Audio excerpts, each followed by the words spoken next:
We are live, ready to rock, ready to rock. Morning, everyone, or whenever you're tuning back in and checking this out. How we doing this morning, Dan? Yeah, not too bad, mate. Not too All bad. right, bud. Yeah, sweet, nice All one. good. So, Yeah. so it's our last one before Christmas this morning. So something that we are sort of gonna encourage over the Christmas break, if we're going to have a couple of weeks off, is obviously we do still want to still be trying to move a little bit if we can, trying to keep active. Yeah. Depending on what restrictions are going to be for Christmas, we don't really know what we're going to be allowed to do. But, at the very least, we can either jump online and do some online workout videos, or we can hopefully use some of the stuff that we're going to look at today to just sort of assess your own fitness and Right. stuff like that, because that's where we're going today, looking at where it falls into like sports and where athletes can really benefit from different components of fitness. Because like we've said before, fitness means something different to everybody. Mm-hmm. For somebody it's being able to sort of compete in an event, or get on stage, or like I say, compete for a gold medal. For other people, it's just being able to walk up the stairs without pain in your knees and your heart rate coming up too much, or being able to play with your grandkids or whatever it might be, and there are different, what we call different components of fitness that sort of lend themselves to that. So yeah, we're just going to be having a quick look through those, and then looking at how we can test these components of fitness as well. It's all well and good being able to identify them, but if we can't really test them, how can we train them, and sort of get better at them? Definitely. So yeah, well, let's jump in then. So if we can spin onto that first slide, and I'm just going to make sure my video keeps up. All right, buddy, cool. So, yeah, like I say, we're going to be looking at components of physical and skill-related fitness, why specific fitness components are necessary to achieve excellence in sport, and like I say, exploring ways to test your own fitness as well. Because certainly, especially at the minute, because getting to the doctors is a little bit harder, even if it's just for like a medical or for a checkup or something like that. But so if you can even just something little like being able to check your own pulse, work out your own resting heart rate, which we should be able to do by the end of today, then you can just get an idea of where you're at, in terms of fitness. You can jump up and do some exercise and check your heart rate again afterwards, and you can just sort of see how much of an impact or how much of a drastic effect that might be having on your heart rate, because like I say, it is Christmas. Tis Christmas, the time of mince pies and chocolate, so we've got to be keeping active and keeping on top of it, Yeah. I'm sure we're all planning on treating ourselves over Christmas. After the year it's been, mate, why not? Why True, not? true. I know. I think everyone deserves it, don't they? And have a nice Christmas dinner.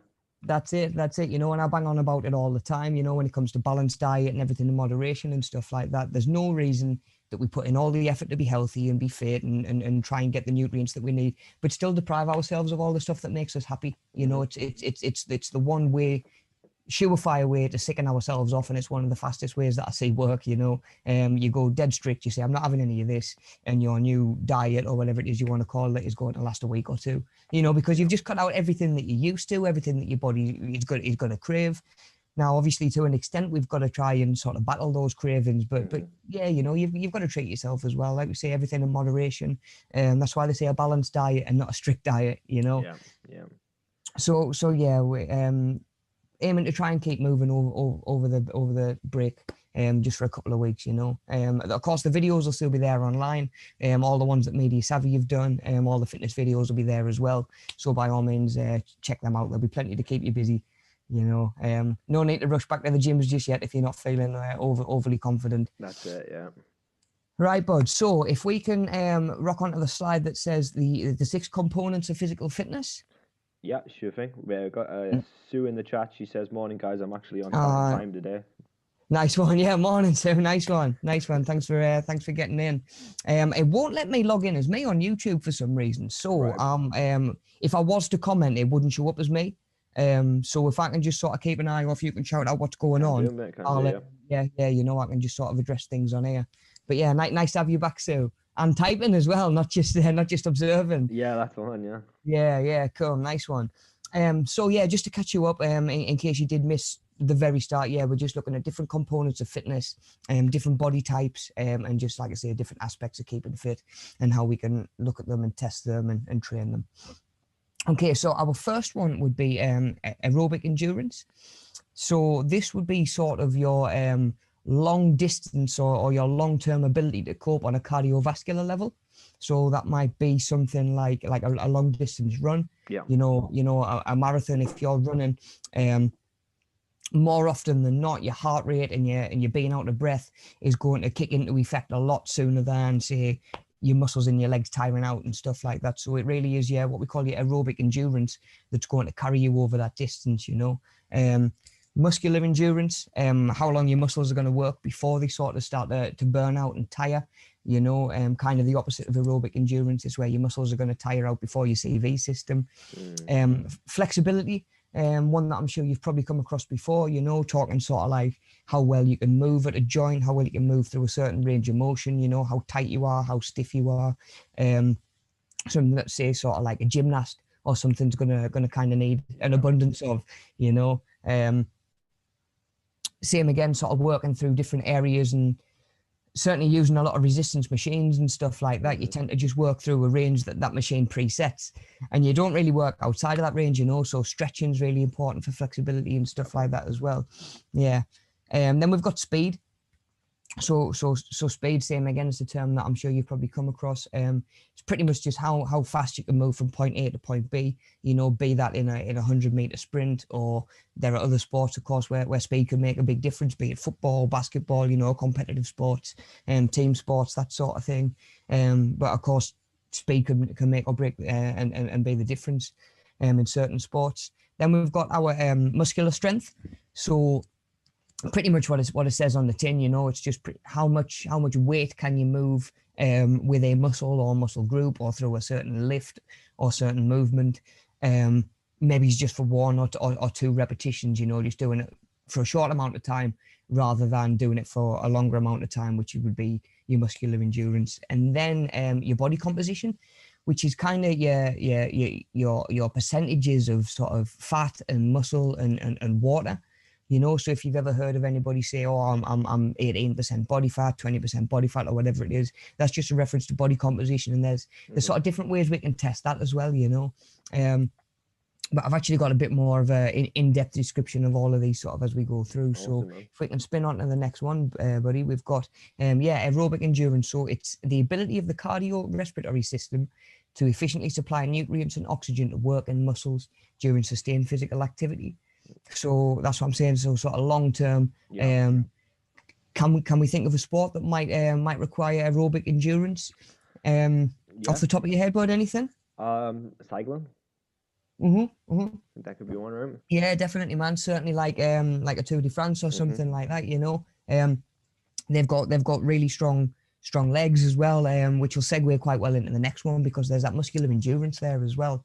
But definitely, their heart's working, their lungs are working, and they're so efficient, but because of all the training that they do, like this, when we talk about like resting heart rate and stuff like that, anywhere between sort of 60 and 80 is normal.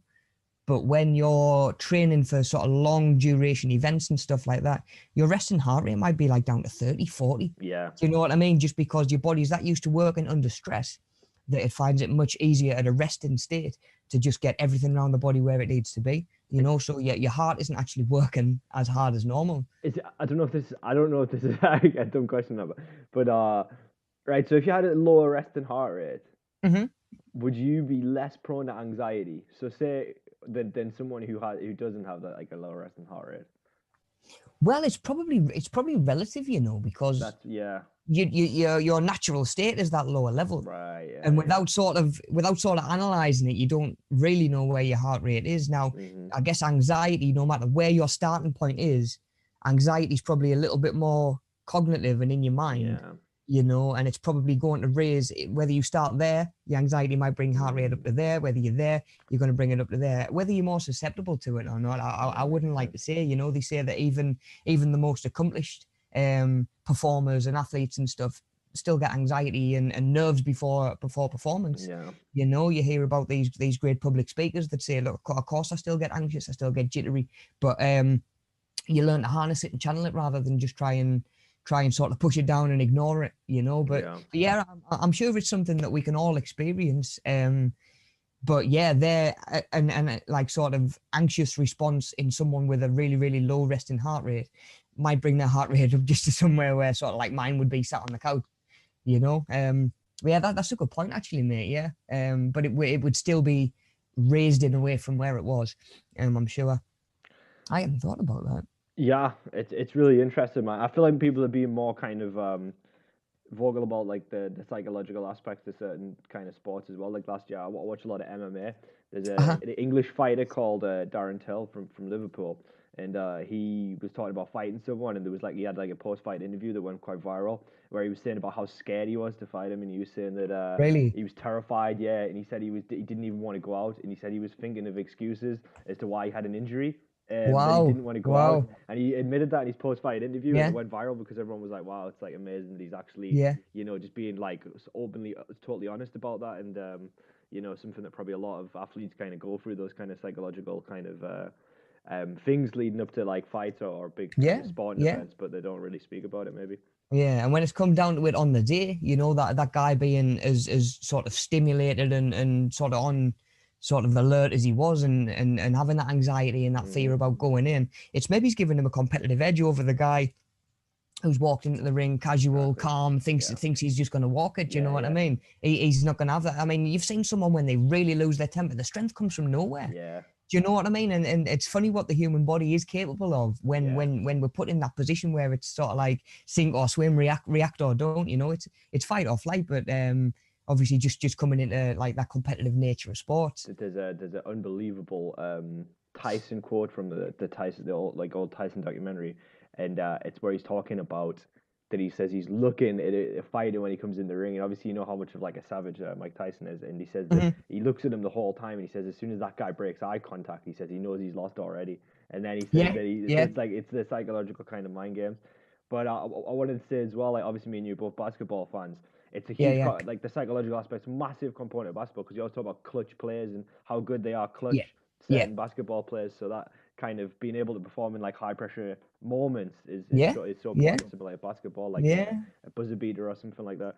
Yeah, and I think that's sort of it's almost like like a famous quote from Michael Jordan, isn't it? Saying I've failed that many times Oh, I over love my that career, quote. you know, Yeah. like 3,000 times I've had a Hmm. chance to take like a game winning shot and missed it, Yeah, you yeah. know. But it's only putting yourself in that position that you get used to being in that position, you know. Yeah, It, that's a it, great it quote. is it's the ability to fail over and over again and keep going. That's all success is, you know. Definitely. Um, and like you say, that psychological aspect really is insane. But I mean, even same again, just touching on the basketball there, like the aerobic endurance of these guys is absolutely insane. Do you know what I mean? Running up and down the court, like you're non-stop. Hmm. I've found playing like playing five-a-side quite a lot over the years as well. That stop-start fitness. Do you know what I mean? It's not just you're not just running on the spot. It's not just gradual. It's sprinting. It's slowing down. It's Oh yeah, acceleration. It's totally. deceleration. And it really does like the amount of times you get to the end of a game and your chest like felt like it was gonna like Yeah, explode, yeah, you know, and it is just your aerobic endurance. I never had to stop a game because my legs were tired. Do yeah, you know what I mean? yeah, yeah, yeah. It's yeah, that would be my muscular endurance letting me down, but my aerobic endurance getting towards the end of a game, you know, when you've worked, and it's the same with anybody, you know, you see the highest paid professionals in the world need a minute, need a breather, you know, they'll Hmm. still pull like a basketball team's best player will still come off the court for a couple of minutes to get a breather because you need it. You know, Yeah, of yeah, course. yeah, No, your lungs and your heart are just getting that oxygen out to where it needs to be, and your brain function as well. That's how you're going to make mistakes. yeah, You know, rarely ever see the highest caliber basketball player play a full game. That just yeah, never happens. yeah. There's always in the rotation. That's it, because like you say, it's the psychological aspect of it as well, and like if you're not getting the oxygen to the brain through this aerobic system and that cardiovascular system, you're going to start making impaired decisions as well. You know, you're going to make poor decisions, a Yeah, pass that you shouldn't have made, or taking a shot that you shouldn't have put up, and the not tracking your man on defense and stuff like that.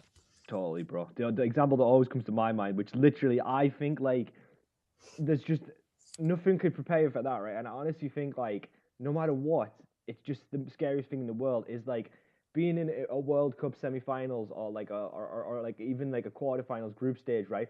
And taking penalties in a stadium, taking a penalty in a Oh, mate. stadium full of people when the whole world is watching. You know that everyone back home is watching for you to score that Yeah, penalty. yeah. I don't know how they do it. I'm getting honestly like butterflies thinking about that, because Yeah, yeah, I yeah. can't think of anything that could compare to that. That's just Your like, legs would be like lead walking up to the penalty yeah, spot, like with me, mate. Honestly, I couldn't do it. I couldn't do it. I didn't like taking penalties on the Saturday morning league with like yeah, yeah, 10 dads there watching. I didn't yeah. like that. Never mind anything else. You know what I mean? It's just unreal. Hey, man. Man. So how do you think we could monitor aerobic endurance?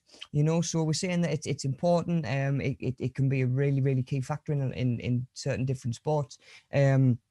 How can we monitor it? You know, we could look at something like a Cooper test, you know, if you've ever come across that.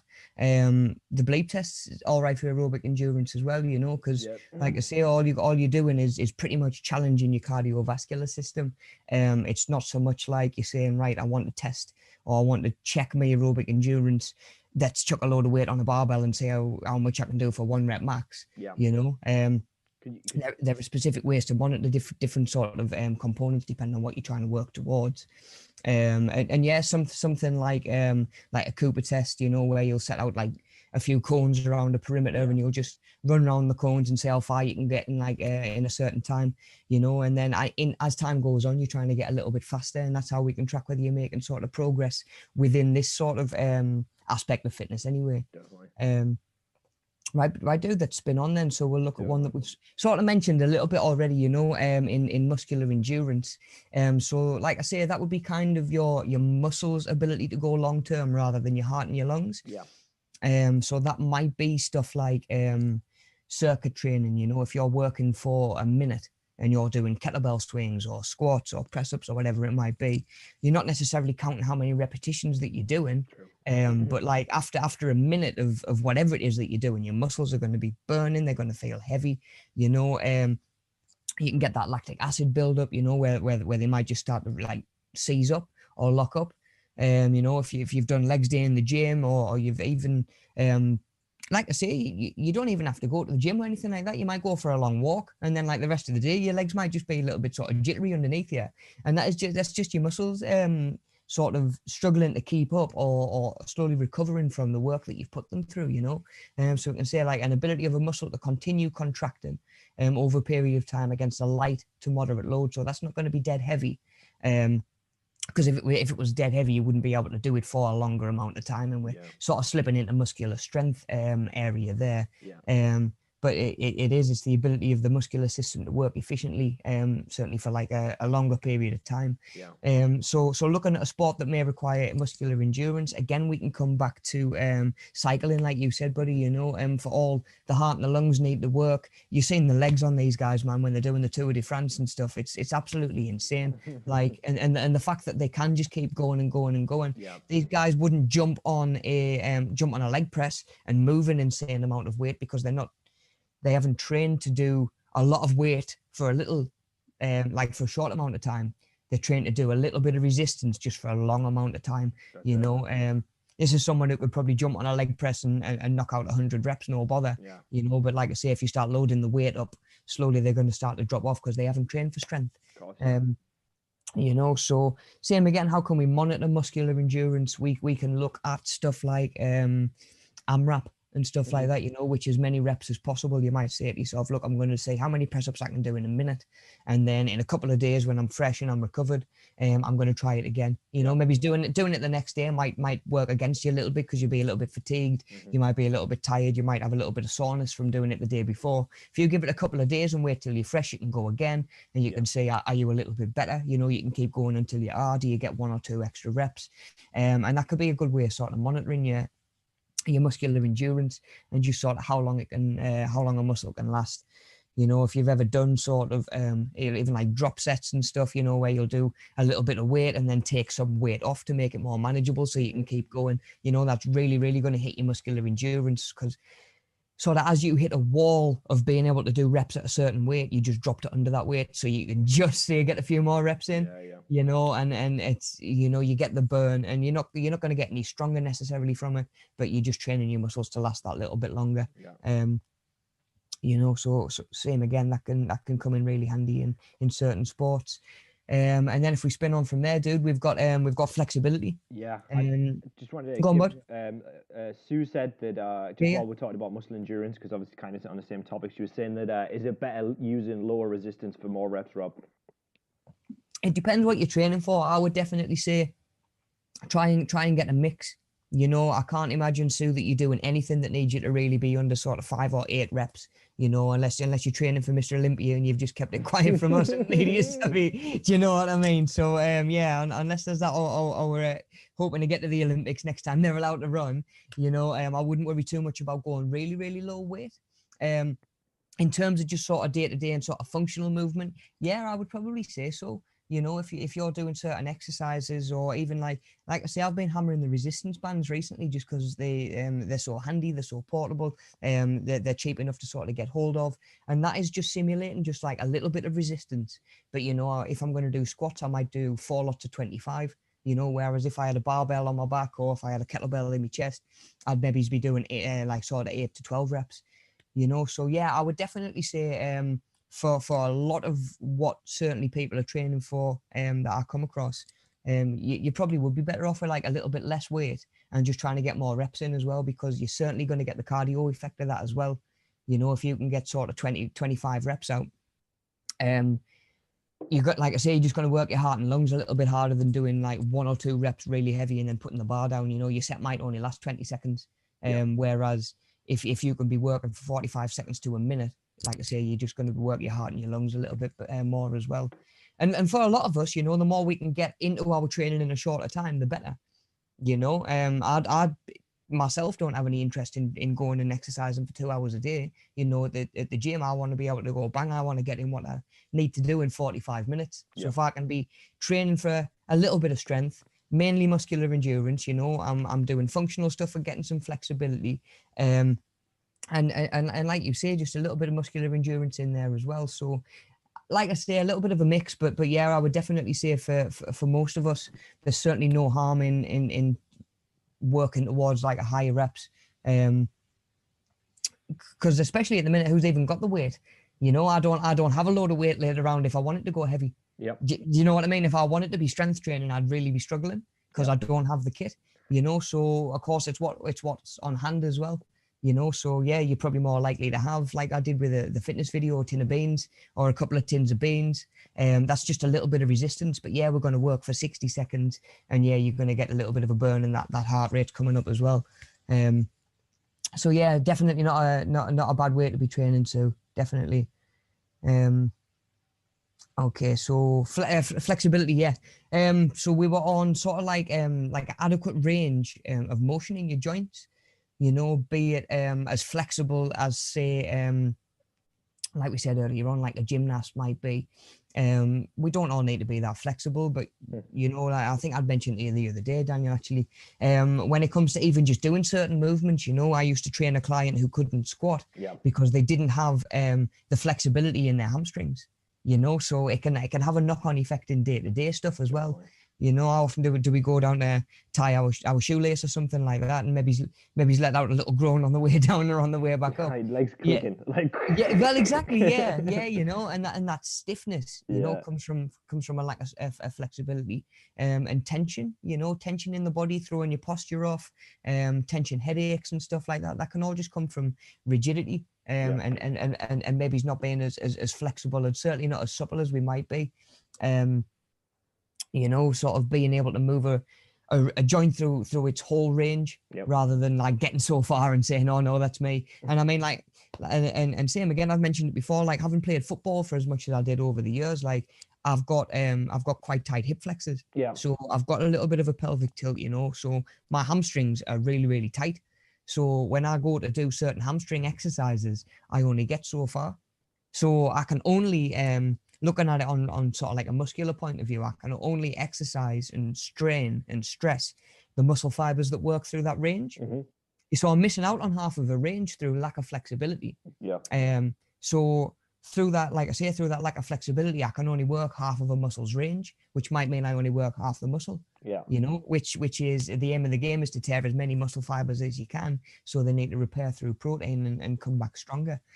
So flexibility is a lot more important than people give it credit for, I think. You know, a lot of people are like, oh, I don't want to be a gymnast, I don't want to be an acrobat, I don't want to be a stunt double for a movie and stuff like that. Because they're insane as well. Do you know what I mean? Like, they're athletes. Totally, At the end of the day, yeah. you see some of the stuff that they do, man, and they really are. But again, you know, they need different components of fitness to do what they do compared to somebody like an Eddie Hall who just needs to lift a load of weight. Which is why we look at these different components, you know. I mean, we've sort of touched on a couple of sports there that the flexibility is going to be important in. Monitoring it, you know, there are a couple of different ways we can monitor flexibility. My favorite go-to one would be just like, it's a sit and reach test. I don't know whether you've ever come across it or maybe even just seen it in the gym. It's kind of like, you know, you know, the old thing you'd used to stand on to get your shoe size measured. Yes, I do. And you put your feet against the thing, and then you pull the thing down. All like, it kind of works the same. So you're going to sit with your feet against like a box or a wall. And then sitting on top of this box, you're going to have kind of like a distance chart. And your aim is to sit with your legs straight and sort of lean forward and see how far forward you can get on this box. And that'll give you an idea of sort of how flexible you are. And again, we can just monitor it. You know, if you're doing stretches and hamstring exercises and trying to really focus on your flexibility a little bit, over time you should get further and further and further. I mean, I know you've done like a little bit of yoga, Pilates, that sort of stuff, buddy. Same as myself, and flexibility is huge in that. You know, trying to come into certain body shapes and stuff like that. Like, I'm sat there tied in a knot some mornings, and Alex is just absolutely breathing it. Do you know what I mean? I'm sat there like a pretzel, and it just shows you. But I mean, my flexibility's come on so much since I started doing it. You know, and I can feel it in my training and stuff like that, you know. So it's not just the mindfulness and sort of like the calm that comes from those sort of exercises. It's there's sort of physical effects as well, be it your flexibility, be it your control, be it your balance, you know. Like I say, they're all components of fitness that we could all do with working, you know. But yeah, that would be how I would monitor flexibility. Maybe keep an eye out, you know, if you do, if and when we do get back into the gym and stuff like that, your gym might even have one of them sort of tucked away to one side, maybe it's next to the scales or whatever, you know. So maybe try and dig one out, and you can see how flexible you are in the house. Do you know what I mean? Use the bottom step, and can you sit forward, and can you touch the bottom step? There you go. Can you get a little bit further and come halfway, get to the back of the step, up to the next, you know. And there's always ways to sort of just see whether you're getting a little bit more flexible. And like I say, if you're doing anything like yoga, Pilates, you're going to know about it over time, because things will just be a little bit easier, you know, a little bit less strain. Yeah, you go from being able to do a hamstring stretch and touching your shins to touching your ankles to touching your toes. honestly, it's comical. They're like, right, get your legs out straight, lean over, and get your, like, put your head to your knee, and I just go, that's me done. That is me done. Like, that's as far as I get, and like the tightness kicks in sort of in different places. But I mean, like, I also noticed when we came into lockdown, being a little bit more sedentary and not moving around as much, I actually noticed my flexibility that I did have, and where I did have it, kind of drop off as well. You know, certain things like I'm not moving around the gym all day, I'm not lifting weights on and off of machines and stuff like that, I'm not moving through ranges that I normally would. You know, I used to spend pretty much all day on my feet. And now I'm most of the day sort of sat down, you know. I'm needing to get up and make a conscious effort to get moving. So even stuff like that, those drastic lifestyle changes can have a knock on our fitness. Definitely. As well as certainly the way that we're training and talking about gyms and stuff like that. Exactly, man. I totally agree. Right, flexibility done and dusted. So on to speed then, bud. On to speed. So speed, chucking it in there in case you ever do need it, you know, in case you ever do need to work anything out. Speed is sort of meters per second, and we get that by looking at distance divided by time, you know. So the more sort of common definition of speed that you're going to come across, the faster an athlete runs over a given distance, you know, the greater their speed is. You know, speed is what we use to move quickly, pretty much. And how fast we move, you know. So same again, we can look at that and say, so sort of like a 100-meter sprint. You know, your speed is obviously pretty much, that is the name of the game. You know, there are other sports, you know, say sort of like football and basketball and and like I say, your team sports where speed can certainly play a role. It might not be the be all and end all.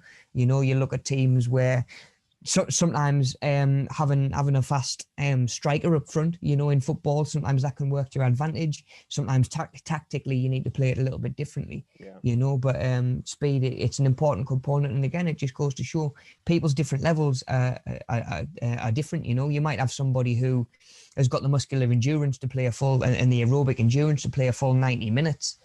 You know, you might have someone who's a speed demon who's best saved for the last half an hour, you know, coming off the bench, you know, to really sort of utilize their sort of key skill and their most prevalent sort of component of fitness to really sort of give you an edge. So of course there's tactics there as well, but yeah, in terms of succeeding at a sport, depending on what the sport is, you know, and we're going to kind of come around to that as well. You do need a different blend of these, you know, there's no right and wrong aspect of fitness. Like we say, and like I always shout on about, it's fitness is different, everybody, man.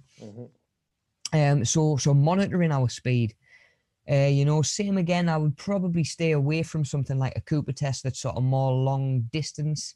I would be looking at something just like a 100-meter sprint, you know.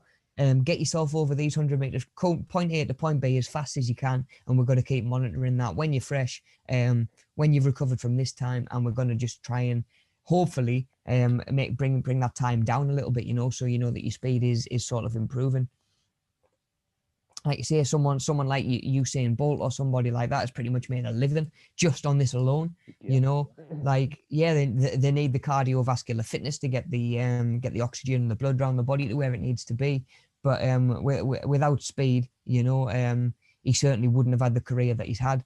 Certainly to the level that he has had, you know, being the fastest man in the world at a point. I don't know if anybody's beaten his world record yet, have they? Don't actually. Well, I don't know. I think I might have seen it in the news if they did, but That's what I thought. Yeah. Imagine, but who knows? Maybe it's difficult because obviously I don't. I like I said, I don't know, but I don't think anyone's beat it in the Olympics. I don't know if someone's beat it outside of that, because maybe that would be less like newsworthy, but I don't know. Yes, of course, yeah, rather than being like strictly like a new Olympic record or something like that. Yeah, that's a good point. But yeah, I mean, if you've ever, if you've even heard of Usain Bolt, you're going to know he's an absolute speed demon. And like I said, that's why, you know, point A to point B, quicker than anybody else at the end of the day. You know, that's what does it. And yeah, there's a couple of different ways we can test that, but like I say, that would be my preferred way of doing it. Just point A, point B. You know, maybe something like a couple of rounds of a bleep test or something like that, but certainly not too much that's like long distance. Sweet. So we'll move on to muscular strength then, buddy. So kind of the flip side of the coin to that muscular endurance we were talking about earlier on, it's the maximum force a muscle or a muscle group can produce, you know. So that might be like, right, I'm going to lift this and it's going to be as heavy as I can possibly do it, and I'm only going to do it once, you know. I'm only going to maybe do it twice. A lot of the guys that you see in the Olympics, while we're on the Olympics, you know, when you see the Olympic weightlifting, all of the Olympic lifts, you know, you clean and press, you clean and jerk, all of that sort of stuff, you deadlift. A lot of the time is only going to be for 1 or 2 repetitions, you know, and that is kind of a display of that muscular strength. You know, I mean, certain aspects of the strongman competitions obviously rely on muscular strength, be it lifting Atlas stones and stuff like that. As much as I watch a little bit more of it, you realize that they really do still challenge like the aerobic endurance and the muscular endurance and stuff like that. Like strongman isn't all about just pure strength at the minute. Do you know what I mean? Like and sort of isn't in the way that it's done and carried out. In terms of strictly training your muscular strength, you know, we could be looking at, like I'm saying, just get a barbell, pick a lift, whatever it's going to be. It might be a squat, could be a deadlift, could be a bench press, and you just say, look, I'm gonna do this weight. Once I've got this weight done, my aim is going to be to gradually add more weight, you know, as the weeks progress. Obviously you mentioned about strongman there. I think strongman, sorry.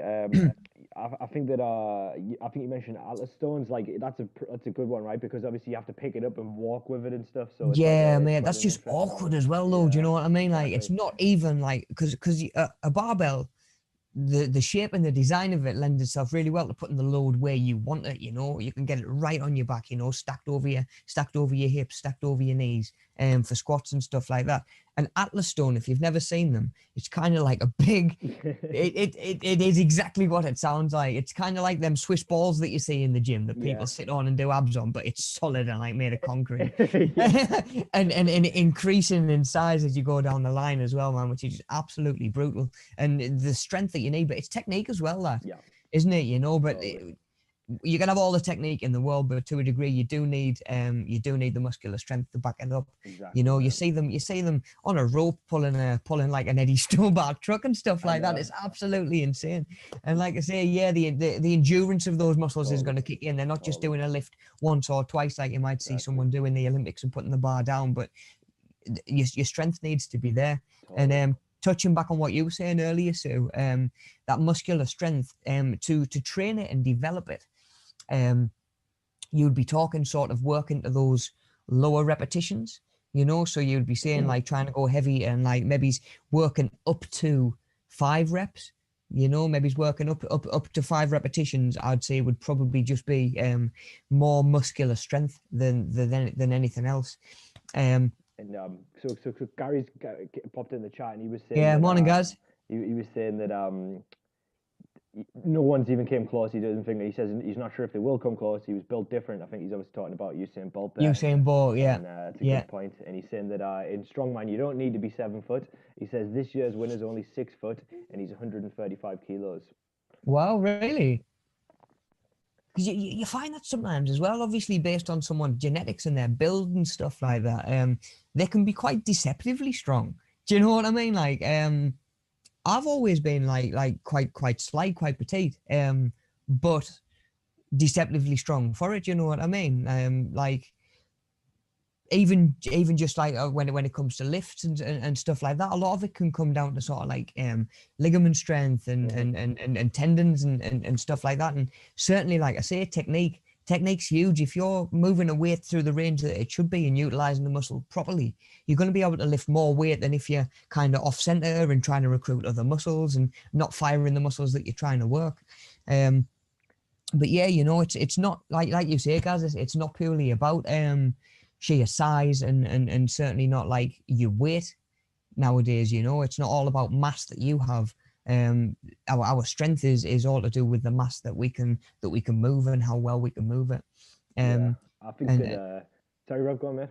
no, shoot, man. I was just gonna say, I think Gary could do strongman after we knew how much he was leg pressing the other week. So I'm sure, yeah. So. Guys, you want to get yourself down for a bit of that, yeah. do you know what as well? Like that sort of training, as much as it would absolutely wipe the floor with us, I would find that more interesting, I think, and more engaging because it is more that sort of functional. It's more, it's certainly more, like I say, more interactive. Definitely. I've never really been a huge fan of jumping on a machine. Yeah. And doing 20 reps and then moving on to a different machine. It's like, oh, got to do this again next week as well, and just try and go a little bit heavier. Yeah, I like to break it up for myself, and that's a huge sort of point I could maybe mention is that when it comes to your exercise and your fitness and stuff like that, do try and give yourself a bit of variety because you know if it turns into Groundhog Day and you start to see it as a chore or certainly more of a chore than it's going to be at the start, you're sort of getting into that mindset of sooner or later you'll just probably end up wrapping it in. You know, if it does just get too monotonous and too samey. So yeah, try and give yourself a little bit of variety. But yeah, that like I say, that muscular strength sort of training. I've had lads in the gym that I'm seeing doing sort of people who are training for size. You know, people who are really trying to like break a muscle down and make that muscle bigger. And you see them doing like 3 reps. Mm-hmm. And I'm like, yeah, you're going to get stronger, but you're not working for a long enough set to tear the muscle fibers that need tearing. What you actually need to do is more reps, work for longer, more time under tension for the muscle, you know, and actually give it a chance to feel the strain and to grow. You know, you work for 3 repetitions, yeah, you're going to get stronger. Yeah. But it's the same as when I say about the running. If you're not training to get any better at running, or you don't need to be any better at running, don't run. You Yeah. know, if you're not looking to get any stronger, don't necessarily have to train for strength. You know, you don't have to load the bar up for 5 reps, even though you absolutely hate it. You know, if you'd rather get the resistance bands on and do 20, 25 reps, go for it, you know. Exactly, yeah. Definitely, bud, definitely. And I think that rolls us on to the last one, which should be, just touching on that last bit on that one, sorry, how can we monitor muscular strength? That's where I'm saying, like, just trying to get a little bit of weight on, extra weight each week. You know, you can do your 1 rep max testing. You know, you can say, right, I'm going to get on the leg press, see how much I can press for 1 rep. And then, like I say, I'm going to come back to that in the future and just monitor that again and see, have I got better? Have I regressed a little bit? Yeah. And just track it that way. Usually make sure you've got a spotter as well when you're doing that, because obviously if you go for 1 rep max on bench press by yourself, it might not be the best thing. Yeah, absolutely. You end up do the roll of shame. After do the roll of shame, yeah. Yeah, that is a really good point. You know, 1 rep max testing for all. I'm always saying about do stuff free weight and stuff like that. You got to do it safe as well. You know, if you do want to do some 1 rep max testing, remember as well that it only transfers across to the thing that you've done. You know, if you jump on the chest press machine because you haven't got a spotter 1 week and you press like 100 kilograms, you jump onto the barbell next week with a spotter, don't start at 100 kilograms because it's not going to transfer over, you know. If you want like, it's the same as anything, you know what I mean? You've got to come back and repeat the same thing over and over again to see whether you're getting better at it. But yeah, definitely, that's a good point, man. Always, if you're doing 1 rep max testing, do it safe, do it with a spotter if you've got one. You know, a lot of certainly the gyms that I've worked in over the years, if you go and collar a member of staff and just say, look, will you watch us on this machine, will you spot us on this, they'd be more than happy to come over and help, you know. Something that I always did. I'd much rather stand there and give someone a little lift on a barbell than have to dig them out from underneath it, you know. 100%, mate, 100%. So yeah, good shout. Do it safe if you're going to do it. Right, buddy, so let's roll on to the last one, and that is body composition. So same again, we sort of touched on it a little bit earlier on. It's the relative ratio of fat mass and fat-free mass, and water as well in the body, you know. So be it sort of like our vital organs, our muscles, our bone, our body fat and stuff like that. So like I say, if you've heard someone mention that have maybe had their body fat measured or something like that, you know, that is what it's giving you, you know. So if you're, like I say, 20% body fat or whatever, and there's a way to track how much of that is, how much of your mass is actual muscle, how much of it's water, you know. And we're really, really advanced now. We can jump on scales that are like, if you're barefoot, it'll give you a really, really sort of, not maybe bang on and 100%, but a really good sort of estimate of your body composition. Yeah. You know, how much water you're carrying, how much lean tissue you're carrying, you know, how much lean muscle you're carrying, how much fat is stored. And same again for some people, that is the way to track progress. You know, your fitness goal in itself might just be, look, I want to get into my dress from last year. You know, I want to be able to wear these jeans that I used to be able to wear. I've got a whole wardrobe there. You know, I don't want to drop a fortune on going out and buying a new wardrobe when I'm maybe a little bit heavier than I'd like to be, or a little bit lighter than I'd like to be. And I could maybe move in that direction and get to that point, you know. And that's probably going to be your body composition, you know. Certainly when I first set a new client away in the gym, I'll say, look, I'm not going to stress about your weight, because I don't like to drill into somebody that weight is the be all and end all, you know, because I feel like certainly the way society is now, weight is seen as a bad thing, almost. Like the more of it you've got, the less value you have. And I think that's a really, really sort of, it's an awful mindset to get into. And the problem is, do you know what I mean? Like, if everybody else wants to believe that, crack on, but that it gets into your own mindset, I think, and this feeling of sort of or maybe there's a lack of self-confidence and stuff like that. It can really sort of seep in and sort of penetrate your own psyche, and before you know it, you believe it yourself, you know. And like I say, it's that is as much a reason as anything that people have started training and go to the gym, you know. Maybe your metabolism's not as fast as it was a couple of years ago, and you've maybe gained a pound or two here or there. So your aim, first and foremost, is probably going to be to work on your body composition, you know, and certain aspects of your body composition. So of course you need to know how to monitor it. And that might be getting on these scales that a lot of gyms do have now. That might be you can even to an extent, while we're at home, do just a little bit of a pinch test. You can do a pinch test yourself. Nobody likes to go and get grabbed in there on certain bits, but there is you can get like skinfold calipers and stuff like that that'll pretty much do a pinch test, and then measure in millimeters just how much, say, maybe stored fat you've got just above your hip, or something like that, and then you go back each time, and obviously your aim is to work on that. But more often than not, we live in our bodies all day. We're a good judge of whether our body composition is getting better or worse. Yep. Do you put like I said, you put a t-shirt on that's normally quite tight and you feel it fitting a little bit better, or did it used to hang off you and now you feel your shoulders and your chest filling out a little bit? Yep. That is your body composition changing. And like I say, that is a massive goal for a lot of people, so we've got to know how to monitor it. And then of course we've got to know how to work on it, which comes to different sort of training as well. And I know we'll sort of mention it later on. Sorry, buddy.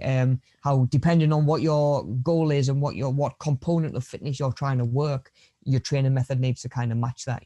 Definitely. Yeah. Good point, man. Well, yeah. What were you saying, dude? I was just about to say as well. I think that's a really good point, Rob, and I think that it's interesting because obviously, as you're saying, that I think monitoring body composition is really healthy, and it's healthy to have goals that are gonna help you be the healthiest version of yourself. But I think it's also an interesting point you raised about body shapes in terms of someone attaching having a sense of value of themselves, and I think as you mentioned before, all body types are good for different things, right? Like someone 100%, mate. Someone like Mo Farah is amazing at running a marathon, but then someone who is like Eddie Hall or something, who's a little bit bigger, is going to be much stronger than the average person who's like just like quite slim or quite skinny like Mo Farah. So different body types, they all have their bonuses, right? They all have their kind of strengths. So well, of course, yeah, and there is certainly no body type. There is no shape out there. There is no condition that you can be in that gives you any less value and meaning as a human being. At the end of the day, like I say, whenever I've started a new client in the gym, I won't even get them on the scales at first. Otherwise it becomes about my progress is entirely about what is on that screen in the morning. And it can get to the point where that scale and that reading and that little bit of data, because that's all it is, trackable data, it could set the tone for your whole day. Do you know what I mean? If you're getting up and if you jump up and you think, good, I'm like, right, I've had a good weekend, I'm feeling lean, me clothes are feeling a little bit better. You jump on the scales and it says that your weight hasn't dropped. You might be on a downer from there for the rest of the morning. Do you know what I mean? Your healthy breakfast that you had planned might go out the window. You might assume this kind of defeatist mentality of, well, it's not working, I may as well just wrap in, Not to mention as well, when it comes down to body composition, you can have two people that are 15 stone and one of them might be 15 stone of lean muscle. Mm-hmm. You know what I mean? And the other might be carrying a significant more amount of body fat, Mm-hmm. So again, weight, when you get on the scales, it tells you your relationship with gravity, and that is it. Yeah.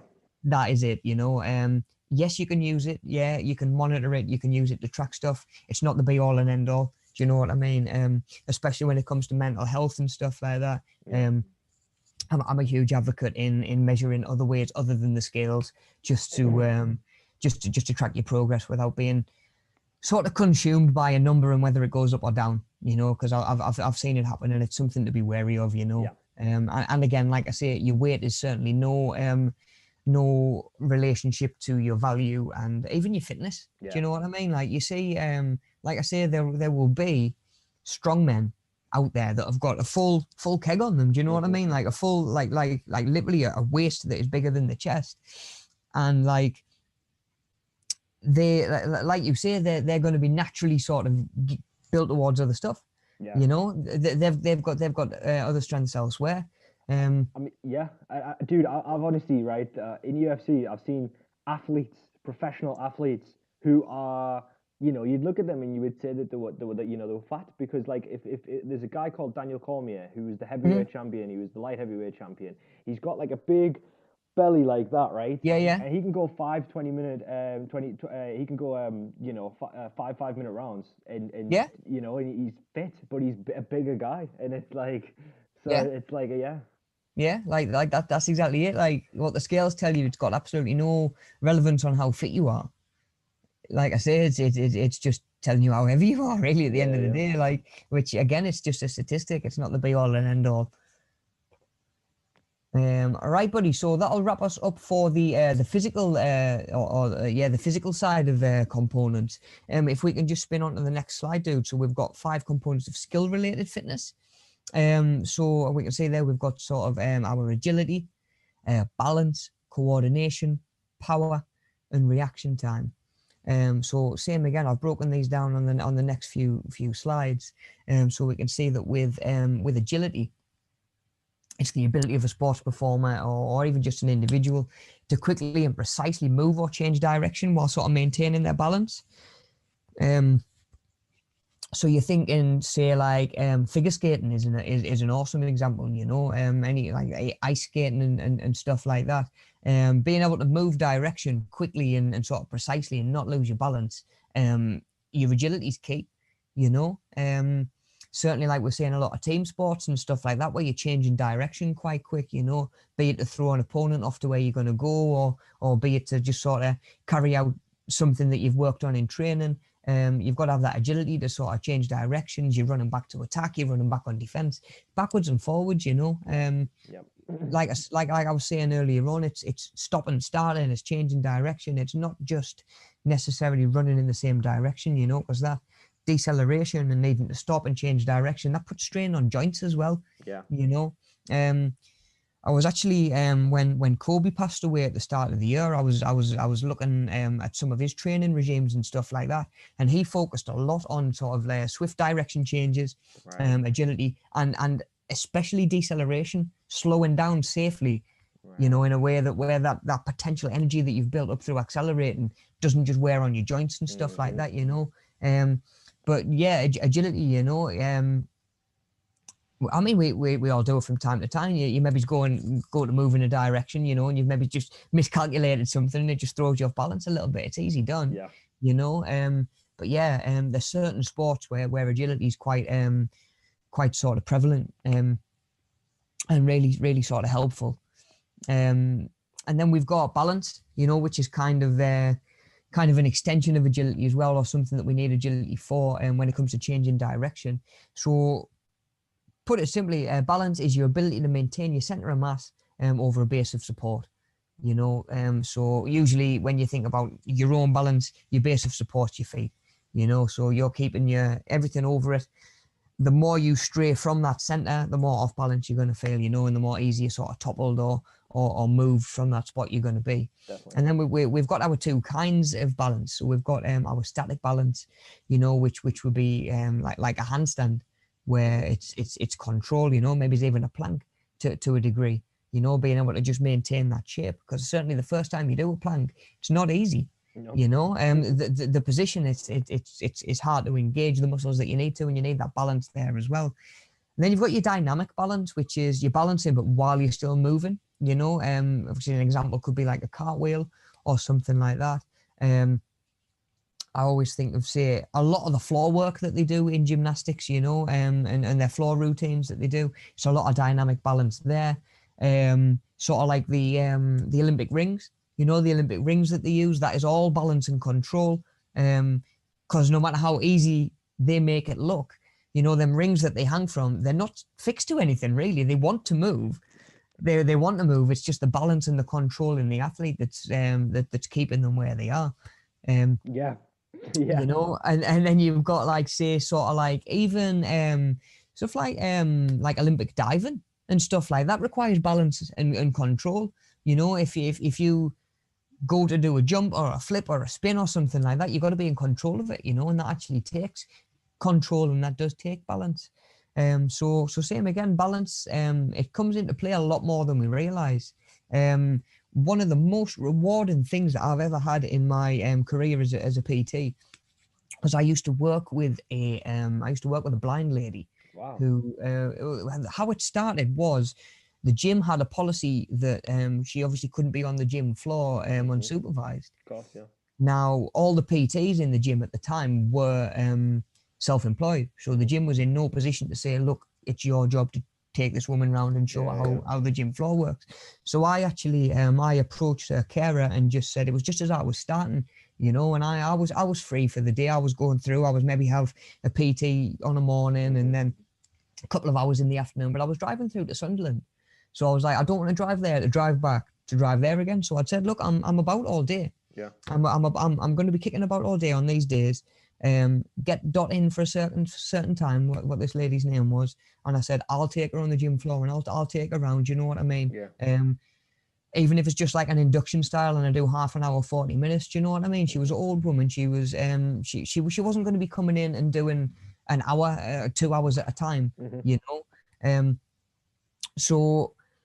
In time, you know, I built up a bit of confidence with her, built up a bit of rapport, and we actually started doing some balance work. Right. So what I was doing, I got a balance ball, which is kind of like a flat platform, some kind of springy interface in the middle, and then like another flat platform on the top. So when you stand on it, it's going to try and wobble about. Now, what I would do, I would hold both of her hands and get her to stand on this board. And just step on and off this board so those balancing muscles could engage and stuff like that. And over time, it went to holding one hand, and then it went to holding no hands, and she was just using my voice as a reference point. Brilliant. You know. And then and I mean, mate, we were doing stuff like I had in the swimming pool, you know them, you know them floats that you get. Yeah. I had a standing on them with 1 or 2 feet because they're trying to pull to the surface. So you've even got to balance against them. Wow. You know, and in time, you know, mate, she came in, she said to me one day, because at the end of the day, to me, it was just a gym session. You know, at the end of the day, it was one of maybe 3 or 4 in the day. To her, she came in one day and she said, Rob, like, thanks for the work that we've been doing, I've unassistedly carried me dinner and me tea on a tray from the kitchen to the living room for the first time in 20, 30 years. Wow. Do you know what I mean? And I was absolutely blown away. I was like I say, it's stuck with us ever since. You change someone's life, you know what I mean? It's no small feat, you know? It's insane, you know, and again, the credit was all hers. She was doing the work, she was putting the graft in, she was coming in and doing it, and like I say, what bits she could do, she was doing at home as well, where she could do little exercises, and like I say, to me, it's all looking at stuff a bit like the Matrix, like it's all numbers. Do you know what I mean? This is carbs, this is fats, that's protein, and stuff gets broken down. You know, that's a balance exercise, that's a strength exercise, and sometimes it's easy to lose sight of how well it does sort of transfer over into the day-to-day life. You know, so for somebody like that to maybe be able to get up the stairs without a handrail, you know, or needing to use the handrail, of course, I wouldn't recommend removing it, you know, but if you can get up the stairs without it, or getting up the stairs at all by yourself, carrying something on a tray when you're in that sort of position, balance is so important day to day. And like I say, for as much as we can stress it in sort of sports and athletic sort of settings, there's no substitute for a good sense of balance sort of within ourselves as well, you know. So measuring balance, same again, stuff like that, you know. I would say stuff like that, something like an unstable surface, and just how well you can cope with it, you know. Definitely. Working all those stabilizing muscles as well that support the joint. And then spinning on, dude, we've got coordination, which is the smooth flow of movement needed to perform a motor task efficiently and accurately. So naming a sport, you know, that requires coordination. Again, I know it's one that me and you follow quite a bit, would be basketball. You know, the whole movement in itself of getting a shot up, you know, you've got to bend your knees, you've got to jump, you've got to raise your arms, you've got to release the ball at the right point, you know, the right height to get the right arc that you're going for. And it's all coordination, and it all happens in a split second.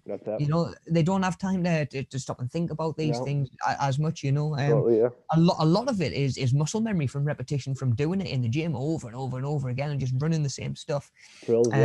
Which sort of says a lot for repetition and muscle memory. But again, coming away from the sports side of things, you know, coordination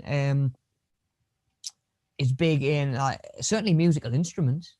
You know, even playing a guitar, you've got to do this hand to do the frets, you've got to do the other hand to strum at the same time.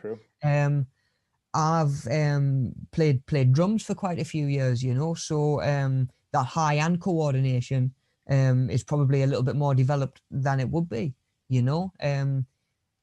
Like you say, just being able to sort of match up visually and actually doing it with that motor task, you know.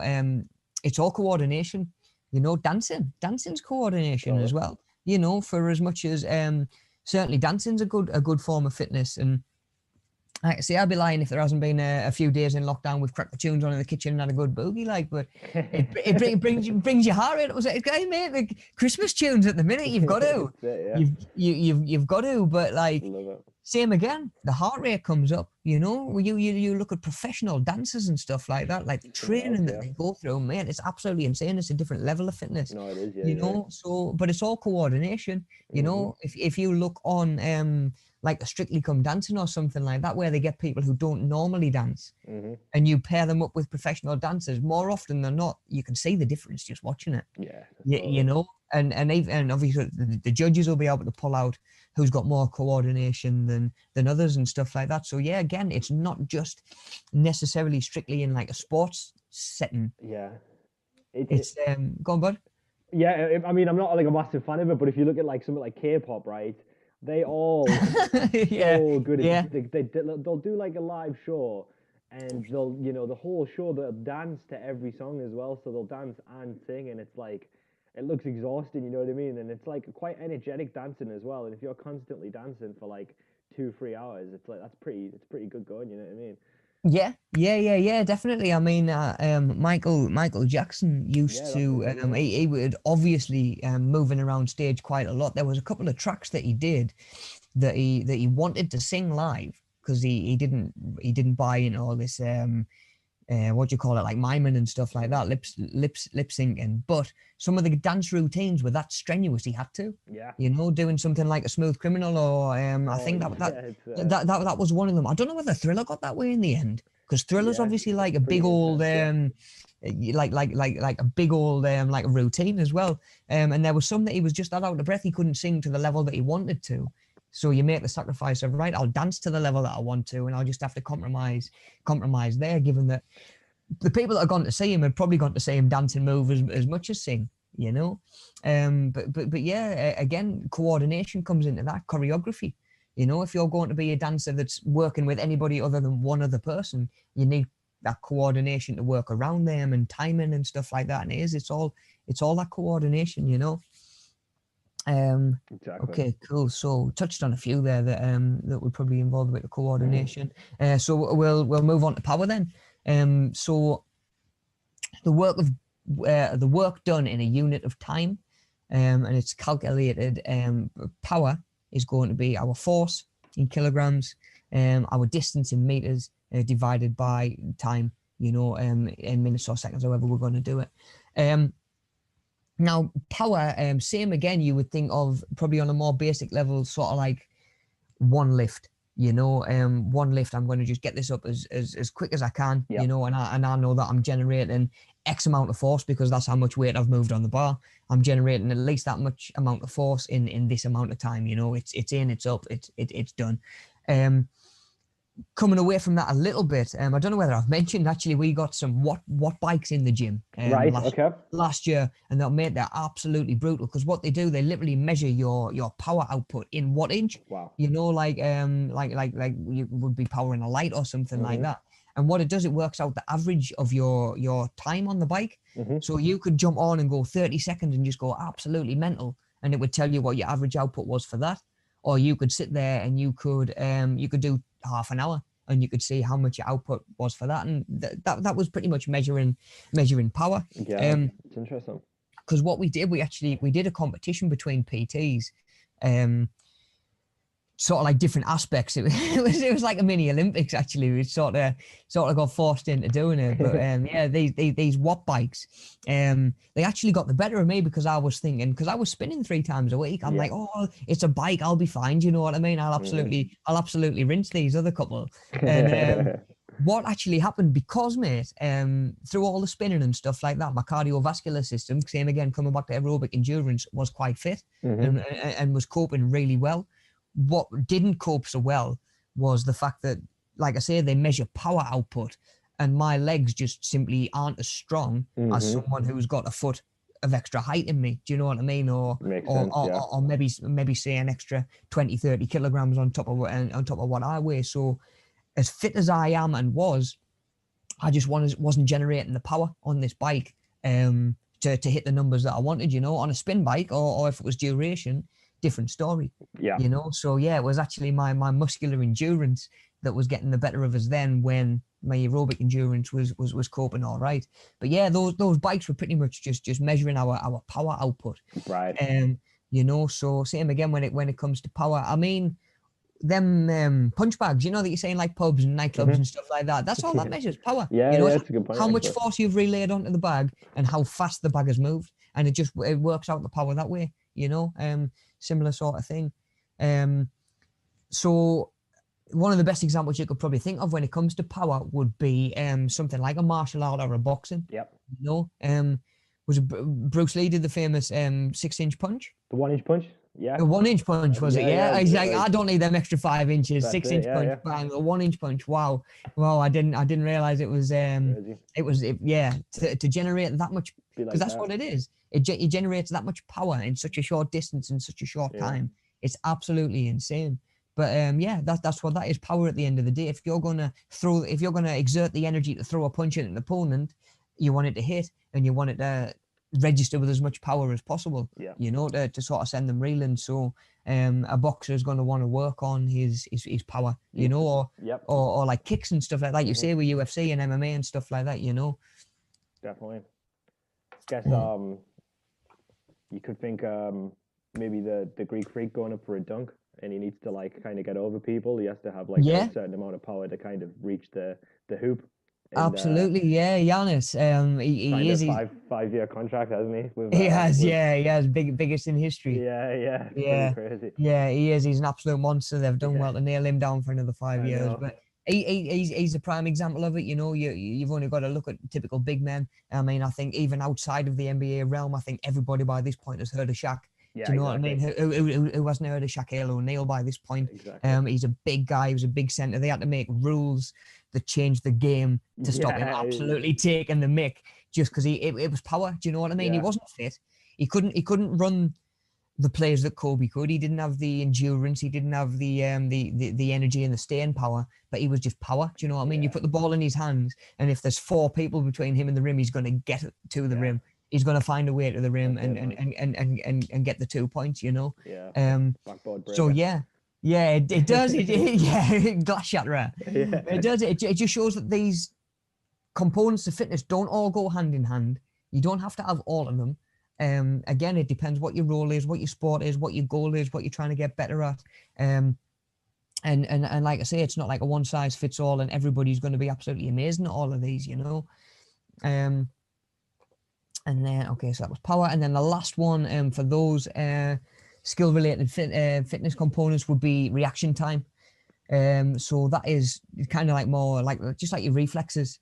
So the time taken for a sports performer to respond to a stimulus and the initiation of the response. So again, you're probably talking stuff like certainly thinking outside the box a little bit, like a goalkeeper, you know, who's maybe trying to save a penalty, or who's maybe responding to a deflection as the shots come towards goal. You know, he's got to change direction, you know, show off a little bit of agility as well. But without the reaction time and the reflexes to do it, it wouldn't count for very much, you know. Someone like Usain Bolt, it can be as fast as he wants. If he's not quick to respond into the gun that starts the race, he's getting off to a disadvantage, you know. He might not have broken world records, he might still have won gold medals, but he might not be known as the world's fastest man without the reaction time as well and the training that comes with that. As opposed to, like I say, just being fast, you know. Same again, there'll be a lot of, like you say, buddy, between the boxing and the UFCs and other martial arts and stuff like that. Reaction time can be make or break. Yeah, definitely. You know, I think have you seen that clip of I think it's Muhammad Ali dodging like 11 shots in like 5 seconds or something stupid like that, mate. It's absolutely insane. And then he dances at the bloke afterwards as well. That's what he did. Ducks all those shots and then gives him a little taunt as well. Like, he can't hit us. Oh, mate, it just winds you up. It wouldn't it? That's reaction time, Oh, that's all it is. Definitely. Do you know what I mean? The old, I can turn off my light and I'm in bed before it's dark. That is, man. He was quick. He was quick, and I think certainly to excel in any combat sport, it certainly gives you an advantage to be quicker than your opponent. Definitely. Yeah, 100%. Yeah, and it's because it's about in combat sports as well. It's about those reads. It's knowing what the opponent's going to do before they do it, and then anticipating their next move beyond that. So they know he's going to do like a right hook. They can position themselves in a way to move, which is also going to set up their next shot.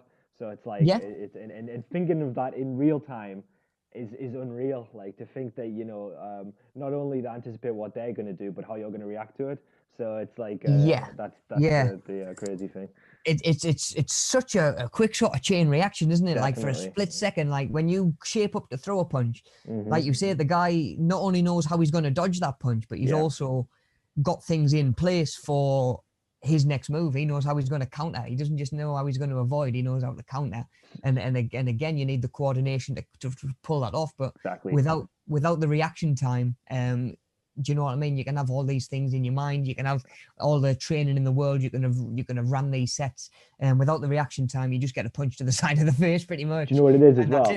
Yeah, and Mike Tyson has a really interesting, funny quote. He's like, everyone's got a game plan until they get hit in the face.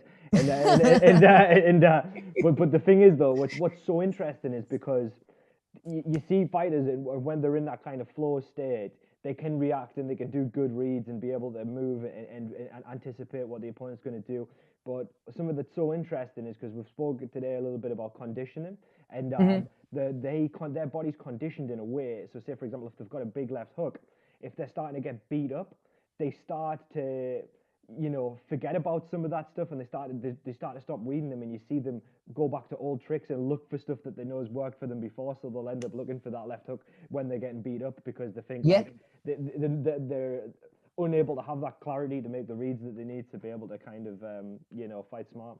Well, that's it, and that may come back onto something else that we looked at earlier on. That might be aerobic endurance, not maybe getting the oxygen to the brain for them to process things like that. Again, without that, you wouldn't have much of a reaction time. And like you say, that could also just be reverting back to I'm on the back foot. And it's almost sort of like it's a defense mechanism at the end of the day, isn't it? I'm gonna go back to my A game. I'm going to go on the offense with what I know rather than trying to react to what you do. Like I say, in sort of any competitive sport, certainly where you're interacting with your opponent, there is that balance of, do I go on the offense and do I attack, or do I sit back and sort of try and counter their attack? Am I going to be proactive or reactive?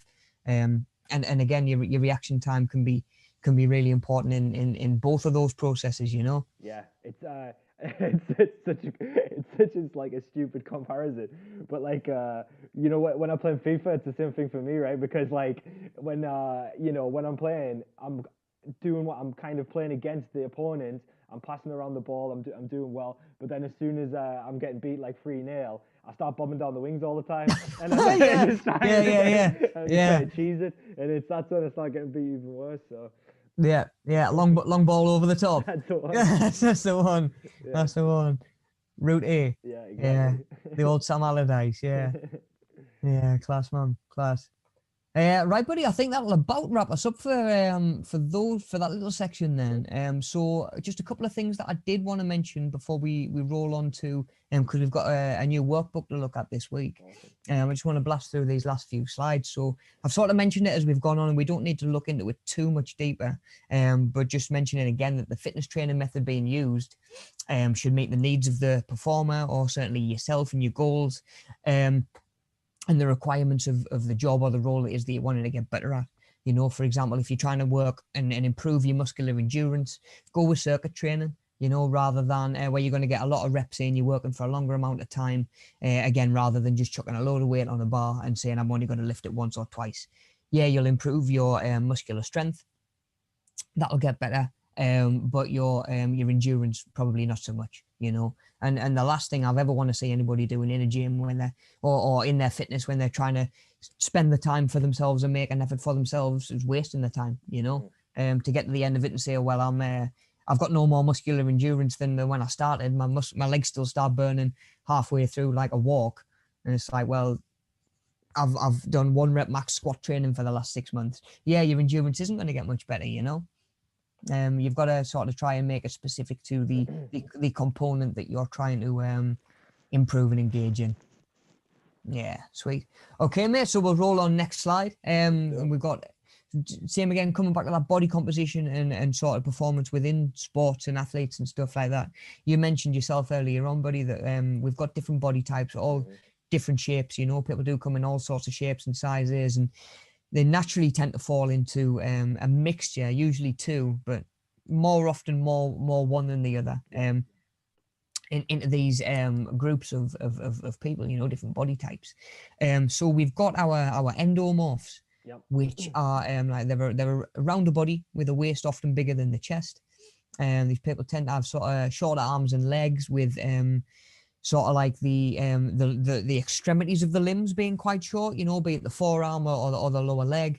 You notice in someone who is like an Eddie Hall or something like that, the gap from pelvis down to knee is bigger than knee down to ankle, you know, whereas with an ectomorph, it's the other way around. The upper limbs are a little bit shorter, but these endomorphs I tend to be the sort of people who tend to store fat a little bit easier, who tend to more often than not build muscle quite easily as well. You know, my brother-in-law has got the genetics to be an absolute monster if he trained. Right. And he's an endomorph at the end of the day, and he doesn't train. Yeah. Do you know? And I mean, from a genetic lottery point of view, you know, it'd be easy to look and I've always cursed him out saying that if I had his genetics, do you know what I mean? I'd be absolutely laughing, and he's not that bothered about using them. But of course, each to their own. But yeah, you know, the if these people do train, they will build muscle easier. You know, and yeah, it might be somebody like an Eddie Hall or a Tyson Fury who they're not going to be dead lean, they're not going to be shredded, you're not going to be able to see abs and usually a great deal of muscle definition and separation and stuff like that. But yeah, when training and stuff like that, they do tend to build muscle a lot more easily. I've got a friend who's like a pure mesomorph, and he literally like honestly we used to train. And like we'd be shirt off. It was just ridiculous, and we'd all be eating fairly similar stuff. All be doing this like, you know, kind of similar stuff in the gym. Obviously slightly different, but quite similar. And he would just like, he'd have like an absolute like a full on 6-pack in pecs, and it was like it's kind of the body that you would look at and be like, oh, you know, like they're probably on steroids, but he just wasn't. And like he was just absolutely shredded, mate. And it was just natural. He was just, you know, he was built like that. Yeah. Yeah, and like you say, genetically, some people are just more gifted or more suited towards certain things. Yeah.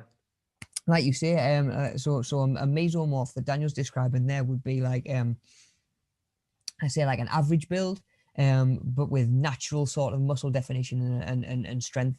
You know, they don't need to train a great deal. You know, they're going to build muscle really easily. And when they're following like a healthy diet and training, they're going to lose fat and maintain muscle quite easily as well. You know, something that you mentioned before, you know, is it possible to lose fat and sort of build muscle? Certainly your body types are gonna come into play on that. You know, if you're an endomorph, you're not going to necessarily want an excess of calories too much if you're trying to lose body fat while building muscle as well. You know, it's going to be difficult. You might be better off doing a bulking phase and then a cut, or vice versa.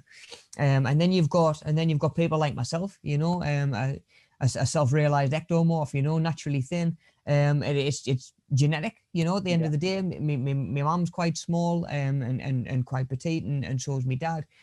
So genetically predisposed to have this body type and be typically sort of skinny their whole lives, you know. I've said myself, you know, I realized a long time ago I can eat a load and train a load. I'm never going to look like Arnold Schwarzenegger, you know, just because I don't have the genetics for it. So you've got to sort of accept and embrace your body type a little bit as well, and sort of lean into it. And to a degree, once you've done that, it can make training a little bit easier, because once you've sort of acknowledged your body type, you can look at the way that nutritional information and stuff like that comes into play differently. You know, for example, like an ectomorph like myself can have quite a carb heavy diet. You know, I could get away with, say, 50% of my diet being carbohydrates, whereas someone who is an endomorph isn't going to want that many carbohydrates because it will just store as fat quite easily. You know, so it's kind of a step in, because like I say, we're all different. It's I've always called it personal training for a reason. You know, we're all different. You know, it's got to be personal to you, and part of that is your shape and your genetics. At the end of the day, it's no good me just chucking a training plan at someone that worked for somebody else. You know, you've got to take it in. You've got to take the individual into consideration, and it comes with your food, it comes with your training, and your body type is a big part of sort of your individuality. You know, and being able to sort of identify that. So say sort of like off the top of my head, so an endomorph, just to give an example, like I say, would be like a Tyson Fury, or an Eddie Hall, something like that. Your mesomorph, you know, you'd probably say potentially somebody like a Usain Bolt, you know, he's muscular, you know, he's powerful. He's every step he's taken, you know, there's a lot of power and strength behind that. As much as the nutrition and the training will have been there for him to be lean, you know, you need a little bit of natural help to get that lean, you know. So yeah, mesomorphs, like you say, buddy, they're just naturally a little bit stronger, have that natural definition. And an ectomorph, you know, look no further than Mo Farah, you know, or even a Bruce Lee, you know, someone who's like I say, a little bit more petite, naturally quite thin, and probably will be for a long time. So yeah, definitely you might even be sat there now thinking, okay, I feel like I relate more to one than that one, but like I say, remember that most people are a blend of two. Do you know what I mean? I would say I'm definitely ectomorph, with maybe, like I'm saying, about being a little bit stronger than I probably should be for my height and my size, probably with a little bit of meso in there as well, you know. But I'm certainly not someone who's going to have washboard abs and massive shoulders, like just from doing nothing. Do you know what I mean? Like some people can pull off, you know. So yeah, definitely. Have a little bit of a ponder. That might just get the old cogs ticking. But like I say, definitely there is training and nutritional information that are more sort of geared towards these individual groups, you know. So it's handy to be able to, like I say, just identify those.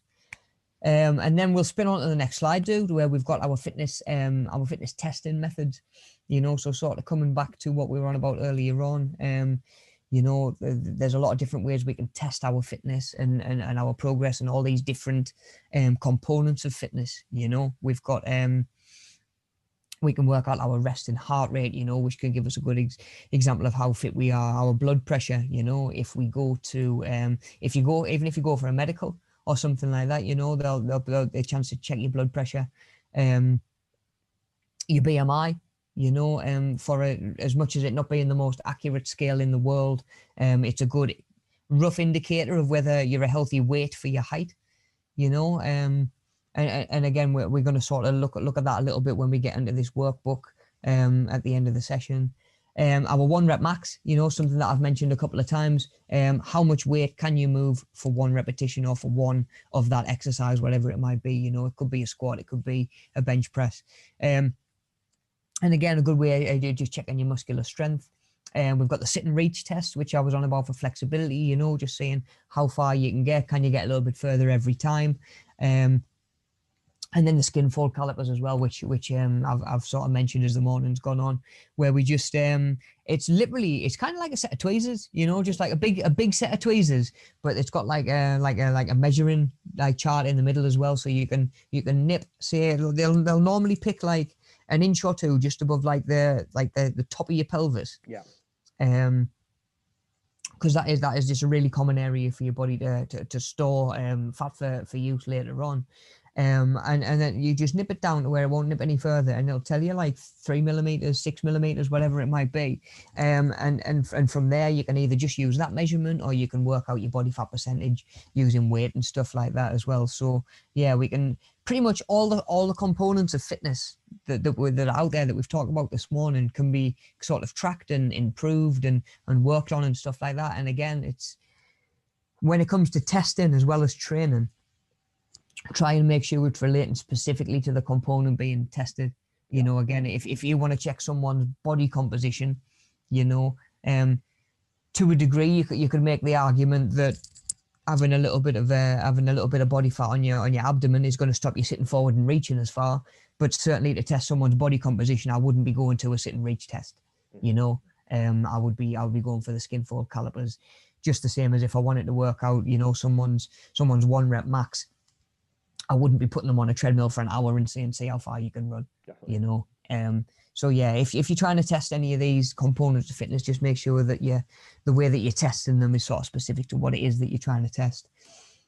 Okay, cool. Right, buddy, we're getting there. We've got a couple to go. We're just going to look at blood pressure quickly, before we roll onto that other workbook, and just have a look at what activities we need to do over the Christmas break. So blood pressure, you know, I'm sure it's a term that we've all sort of come across and heard. We've maybe even had it measured and given to us as a number, and we look at the number and we don't really understand what that number means. It's just like, okay, there's one number over another number. I don't even know whether that's healthy or not, you know. It's something that when we could do the drop-ins in person at Savvy Towers, I was actually I was checking blood pressure every week. Obviously, that's a little bit harder to do over Zoom and stuff like that, and over the internet at a distance. But if you do end up going for a medical or something like that, they'll probably give you your blood pressure. Yeah. So your blood pressure is a lot more vital than we realize as well. You know, it pumps blood around the body, and without it, like all the blood would just gravitate to the lowest parts of the body.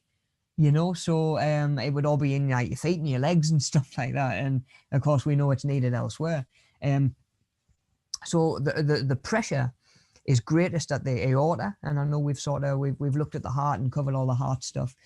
So that is the biggest artery in the body, and that comes out of the left ventricle, and that is where the oxygenated blood is getting sent around the body. You know, so it's under so much pressure in arteries as opposed to veins, because veins are bringing blood back to the lungs. Yeah. You know, which is why, like, and I mean, I know it's kind of in movies and Hollywood and stuff like that, and it's not all to believe, but if you see them like in a film, if someone does rupture an artery or something like that, you'll notice it'll be spurting. Yeah, you know, it will. They're like proper comical sometimes as well. Yeah. Proper comical, and like I say, that is with the heartbeats, you know, that is squirting because the heart is exerting pressure to force it around the body, and it's just coming out obviously through whatever hole is there. Yeah. And obviously that it's the pressure that you're actually seeing, you know.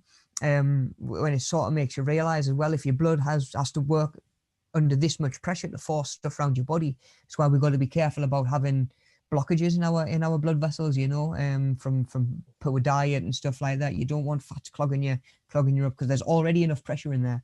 We don't need a load of extra pressure and make things harder for your heart, you know. Exactly. By the time the blood reaches the capillaries, it's still under pressure, but not as high as the aorta, and just as it's starting to sort of work its way around the body, you know, which is partially why that artery in your leg is such a vital one. You know, I know it's one of the biggest arteries as well, yeah. But you know, it's so close to the aorta and so early in the journey of oxygenated blood, that the pressure there, you're just gonna like lose so much blood so fast. It's crazy. So what do these numbers actually mean when they give us to them? When they give us them anyway. So we'll spin next slide, dude, and then I've broken it down a little bit. So we've got there's 2 phases of blood pressure. Like I say, they'll tend to give you one number over another number, and these are the 2 phases of blood pressure. So we've got our systolic blood pressure, and that is when the heart contracts. You know, so when the heart beats and squeezes and forces the blood around the body. So that's probably going to be quite a high number. And then we've got diastolic, which is pressure when the heart relaxes in between beats, you know. So, of course, the pressure is still going to be there. There's still pressure within those blood vessels, even though your heart isn't contracting at the time, you know. And that tends to be why that bottom number is going to be lower than the higher number, you know. So that's all it is, you know. It's systolic over diastolic, you know. So it might say 120 over 80. And that might be, that is, of course, your blood pressure is 120 when your heart contracts, and it is 80. Sorry, when you're when your heart's relaxing in between. And we pretty much just measure those 2 phases of the pressure to see where someone falls within limits. So we can see that sort of table at the bottom. of anywhere between sort of, for systolic, so as your heart's contracting, anywhere between 120 and 139 is considered normal. Anything over 140 is high or hypertension. And then on the diastolic side of things, anywhere between 80 and 90 would be considered normal, and anything over 90 would be considered high or hypertension again. You know, so again, hopefully, in the new year, as things roll on, we'll be able to get back into the classroom, get back to doing our drop-ins in person, and be able to get back to tracking blood pressure and stuff like that. I'm aware it's something that's quite difficult to track at home for yourself.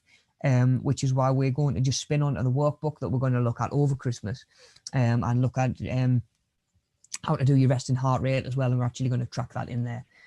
So just blasting through this last slide, for anybody who is coming back and watching this later on, you know, I'm aware that we've got till, I think it'll be the 6th of January will be our first session back for this one. So like I say, if you are coming back and revisiting this now, just a little slide there at the end, just as a reminder of where else you need to go and what else we need to do.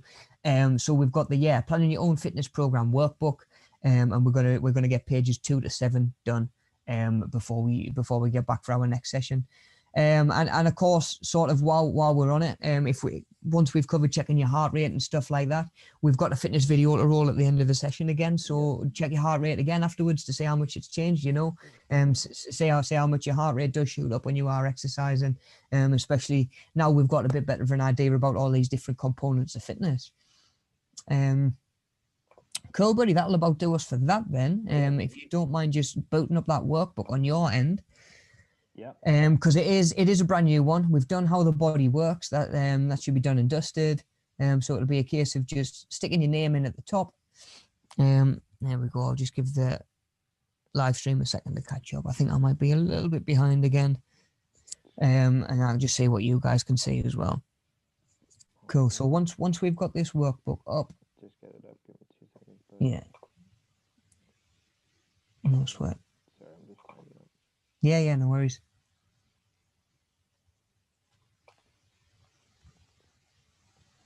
Okay, sorry about that. No worries, man. So of course, this is all designed to sort of help you be able to assess your own fitness, be able to assess the fitness of others. You know, so we're going to start looking through and maybe even putting a bit of a plan in place of ways to get a little bit more active as well, certainly while we are sort of locked down and at home. But yeah, there's some handy little bits in these first few pages that we're going to look at. Oh, sweet, nice one, cheers, man. So we can see we've got I've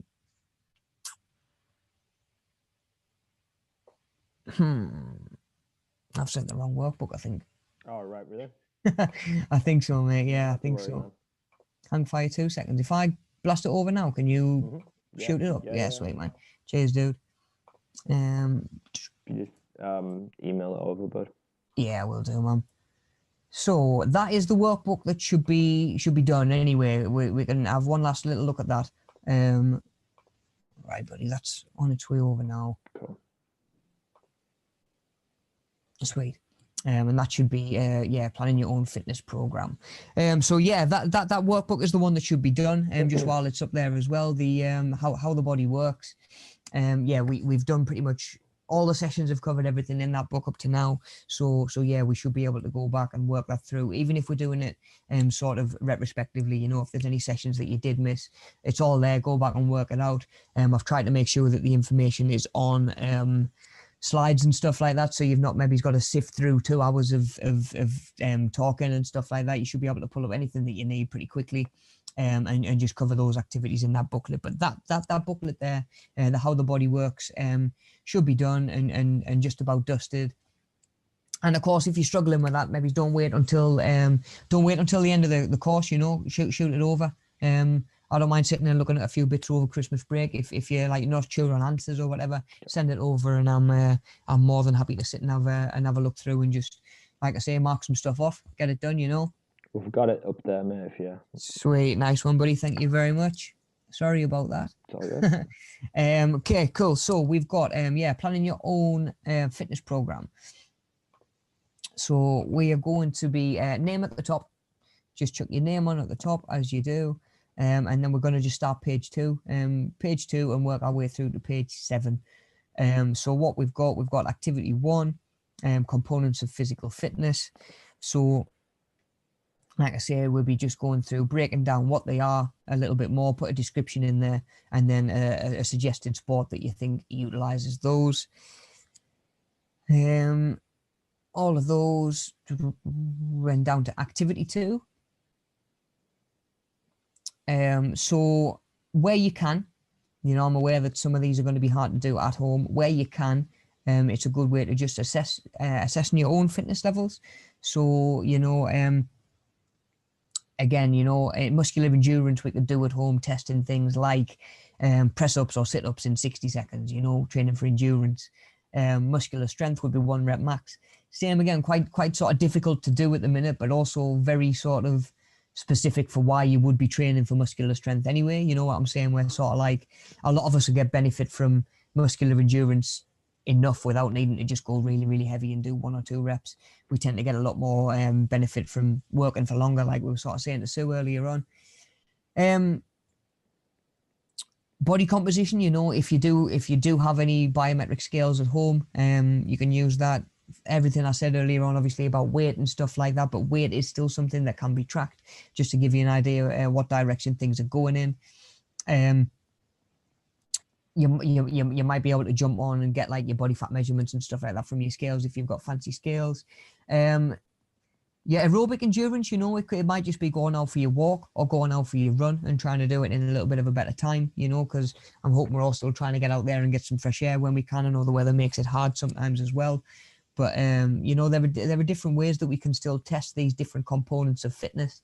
Like I say, just be specific in what you're testing and why, if you don't feel like you need to get any stronger for what it is that you want to do, you don't need to be training for strength, so you don't really need to be measuring your strength either, So yeah, same again, just try and make it specific. But some of those could be a good little way of testing your own fitness just in the house, or certainly while we're in lockdown or under restrictions, definitely. So yeah, give a couple of those a go and see how you get on, and then you can always come back and measure it later. So then we're going to look at our resting heart rate, which is, just the next activity down. So I know we sort of mentioned it as we were going through the PowerPoint. Your resting heart rate's often a good determination of how fit you are, as well as whether you're overtraining or unwell. If you know what your resting heart rate is usually and it's changed drastically, that there's something going on. Your body might be fighting something, or like I say, you might just be run down and your body's got to work harder to do everything. Mm-hmm. Like it says there, showing up as unexplained increases in resting heart rate. So now we may as well have a go at doing our resting heart rate, or I'll certainly run through how to do it. So like I say, if you are watching back, or like if you do want to do it in the future, especially after you've trained today at the end of the video, by all means give it a go. So it's pretty much all you do. Get yourself a stopwatch on your phone or a timer, and you're just going to literally to put 2 fingers on your wrist or on the side of your neck where you can feel a beat. What you want to avoid doing, you want to avoid doing your anything with your thumb, because your thumb's got its own pulse a little bit, or enough of its own pulse to actually throw your count off. So yeah, all you're going to do is make a note of, I'll not sit and do it because it'll be the most boring minute in YouTube streaming history. But yeah, it would be a case of 2 fingers, and then set a timer away, and then you're just going to count or how many times you feel that beat in 60 seconds. Try and do it when you are more at a point of resting, rather than having just flown the hoover around the living room and been running up and downstairs with boxes. Just chuck the Christmas decorations up and you check your resting heart rate and you're on like 110 beats per minute. Absolutely crazy. So yeah, just try and be as sort of sedentary and rested as you can. Maybe first thing on the morning, and again, sort of touching on the mental health side of things like you always do. I'm well aware that anxiety and stuff like that can affect your heart rate. So maybe if that is something that you do sort of struggle with, or even experience, just try and maybe do this away from those sort of times and triggers and stuff like that. Okay, sweet. So we can use our resting heart rate in a second once we've looked at our heart rate zones. So I don't know if you've been on a treadmill or a cardio machine in a gym, you've probably seen a variation of these zones, and it might say sort of like 90 to 100% of your max heart rate, you know, or it might say work at this level beats per minute for 80 to 90% of your heart rate, because your machine is gonna give you your beats per minute, you know, so that'll give you a zone to work in depending on what you want to do, you know. So even we can say at the bottom, very, very light sort of work, and just being at 50% of your maximum heart rate is still going to improve your health and help recovery. We pull that up to 60-70% of your sort of maximum output, and you're looking at basic endurance and fat burning as well. You know, you'll actually burn a higher percentage of fat working at 60-70% rather than 90-100. Whereas working at 90 to 100, you might burn more calories here. So it's a trade-off depending on what your diet's looking like. Moderate, sort of 70 to 80%, you know, is going to work on that aerobic fitness, that aerobic endurance a little bit more. 80 to 90%, we've got increasing your maximum performance capacity and how long you can maybe work at that for. And then we've got 90 to 100% is your maximum performance and speed. You know, if you've ever done like a MetaFit class or something like that, you're going to work at probably 100% for like 20 seconds. You know, hit training and stuff like that, Tabata training. If you've ever done Tabata, you know, you get 20 seconds on and 10 seconds rest. And the aim is to work as hard as you can for those 20 seconds every time. Yeah. You know, and it does. And obviously there's the metabolic boost that comes from that, and the fact that you're going to keep burning throughout the rest of the day as well. But it's mainly training your maximum output for when you need to have more of a better maximum output, you know. So again, for a lot of people, we don't need to be working at that 90 to 100% and putting our body through it and potentially sicking ourselves off, you know. If you're just looking to do a little bit of fat burning and work on a little bit of aerobic endurance, you can go anywhere between 60 and 70%, you know. So how do we work out where your 60-70% is? Right, well, that's what we're going to look at. So the maximum heart rate decreases with age. So heart rate decreases with age pretty much because older hearts just can't maybe take the strain as younger hearts, you know. It's going to put a lot more strain on the system. They've been working for longer, you know. They've maybe had more time for a not so good diet to catch up and have negative effects and stuff like that. So the basic way that we're going to calculate your maximum heart rate is taking your age away from 220. Yeah. So for that, that is going to be your maximum beats per minute. So say for argument's sake, I'm coming up 29, mine will be what, 91? 191, 191 my maximum heart rate. So when I'm training, if I'm at 191 beats per minute, I am at 100% of where I should be, yeah? So in order to get our percentages, we just times that by whatever percentage we want, you know? So if we've got our maximum heart rate is 191, we take that for, say we wanted to work in the 90% range, we just times that by 0.9.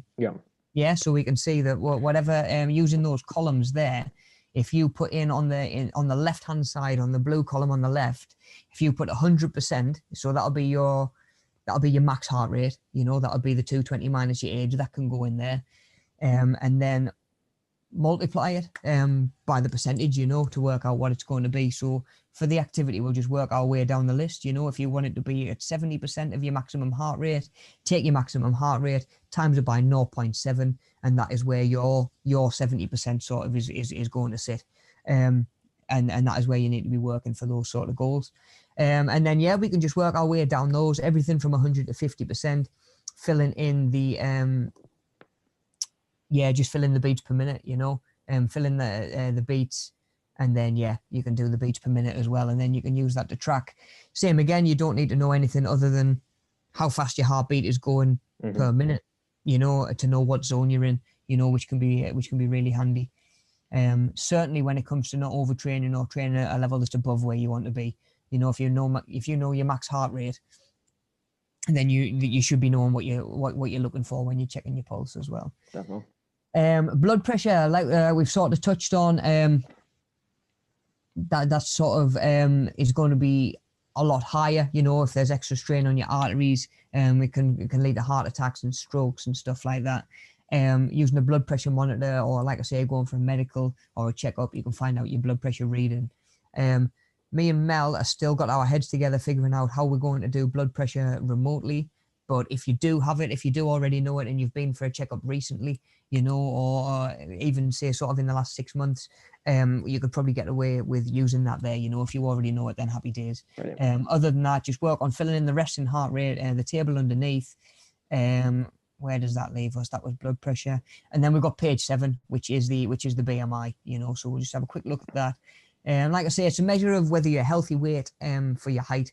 So again, it's not the be all and end all. I don't put too much stress on it in the sense of someone who is a professional rugby player, you know, or an American football player who's got the fitness to back it up.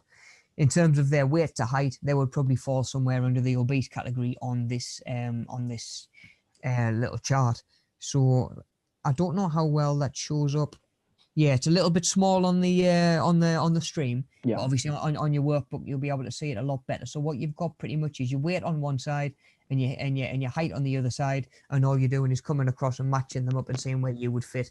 And then you've got the color chart, to tell you whether you're sort of healthy, overweight, underweight, or whatever, you know. So just use that chart, using as close as you can get to your own height, and your weight if you've got it. If you've got scales handy, that could be a time to use them, and then work out your BMI as well. But yeah, remember that it's not the be all and end all of how fit you are. It's just an idea of giving you where you are in terms of weight for your height. Because, you know, as much as you can be clinically overweight and be quite lean, you know, there is also a point I would say that you can get to where you're still going to be carrying too much mass for your natural frame. You know, I have trained with lads who have been that big and got to the point, like there was one lad who was just chasing 100 kilograms, just wanted to weigh 100 kilograms. Right. And the process between 90 and 100 kilograms, he just lost his ability to sit comfortably and breathe comfortably. Yeah. It was madness. It really was. And That's it's like crazy, 10 kilograms is a fair whack when you think about it. Definitely To is. just be loading onto your frame. Now, this was a lad who, he wasn't even half a foot taller than me. Do you know what I mean? Like, Yeah, and I'm not a big guy. Do you know what I mean? I'm 5'6", 5'7" at the push. Yeah. You know, but I would probably I would probably fall into like a healthy category on the BMI scale. Whereas I'm at the point where, you know, I'd like to weigh a little bit more. You know, so my goals are based more on a little bit of weight gain. Yeah. You know, so yeah, I wouldn't stress too much about your BMI. Like I say, there's a lot of people that aren't unfit or obese that would show up as obese on this chart. But yeah, it's a good indicator for where you are in relationship to your frame. Yeah. But of course, the first thing I would always say when it comes to assessing your own fitness and your own health, listen to your own body. Do you know what I mean? If you do the BMI test and check your BMI and it says you're overweight, and if it pulls up, you're morbidly obese, you know what I mean? You'd be like, you know yourself. Like, do you get up the stairs all right? You know, how well can you do this? How well can you do that? You know your own body. You know how well you cope with day-to-day stuff. You know how well you cope with other stuff. And nobody can tell you any different. And like I say, it's a good little indicator of maybe someone's starting point when they're starting off on a fitness journey or something like that. Because it is interesting to get to the end of a program and say, right, how's your BMI changed? And it might not have changed much. Yeah. And that is where you can pull up and say, well, look, you actually got like 20% less body fat. You've now got maybe an extra few kilograms worth of lean muscle. And this is saying that you're in exactly the same place when you started. So if anything, it can just drive home the point of there is a difference between the weight that comes from muscle and the weight that comes from fat as well. 100%. Yeah, definitely. So yeah, just use that chart to fill that box in, and then that's pages 2 to 7 done, and we can crack on with the rest in 2020 when we come back. 2021. I've forgotten about 2020 there. I've repressed it. I've just repressed it. I'm in denial that it's happened, man. Yeah, I'm sure. Yeah, this year doesn't count. But do you know what? I'd like to think that, just to put the year in a little bit of perspective, I'd like to think that, and we sort of went over it in the drop in on Monday, you know, looking at stuff from this year that we might be thankful for. Maybe new skills that you've picked up that you didn't bank on picking up, you know. I've obviously started video editing to do my fitness videos and stuff like that. I've always wanted to do it, never got around to doing it. Had to do it this year because I'm working from home. I'm obviously live streaming now, doing all of this sort of stuff. Perfect, man.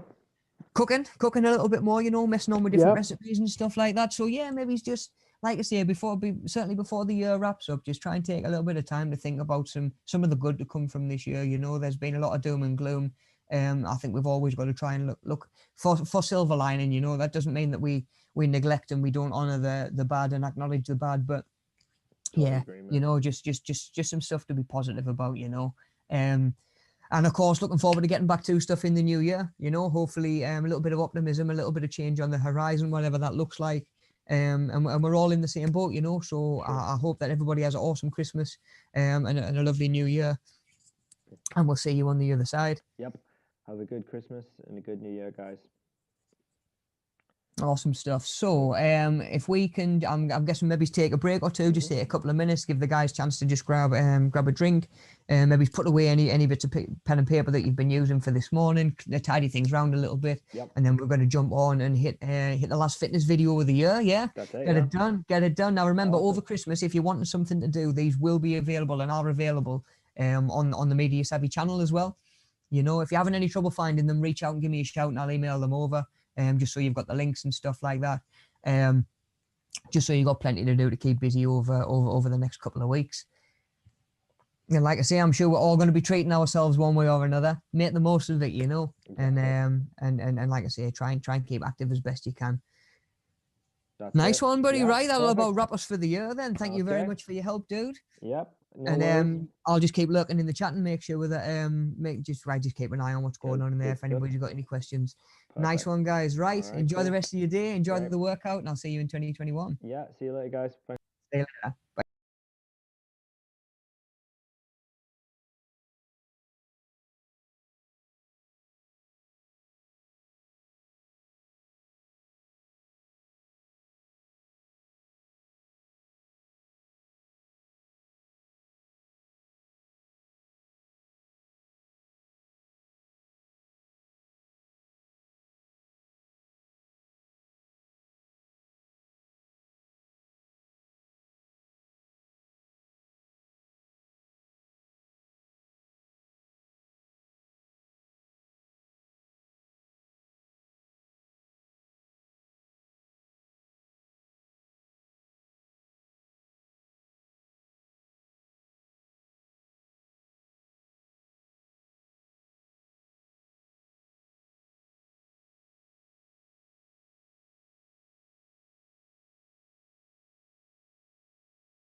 So we've got a brand new workout for you to do this week. We're just going to pick one body part rather than going full body like our last couple of sessions have been. One body part we're going to go with is legs.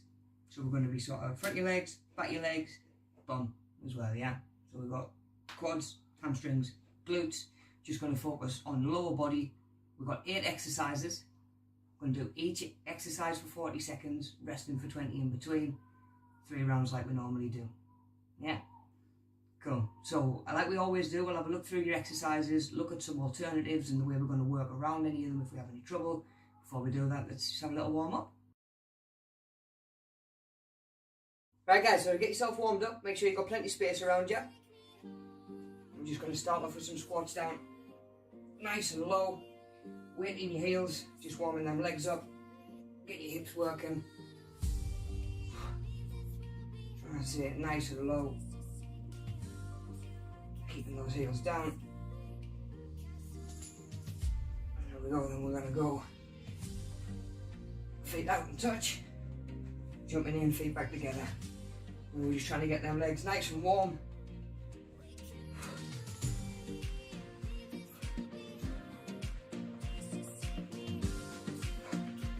There we go, we're going to go into some lunges like we do, either frontwards or backwards, whatever feels more natural to you.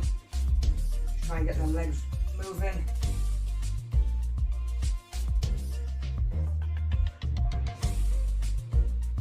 And we'll go a couple on each leg. There we go, nice one. We're going to just kick them heels up.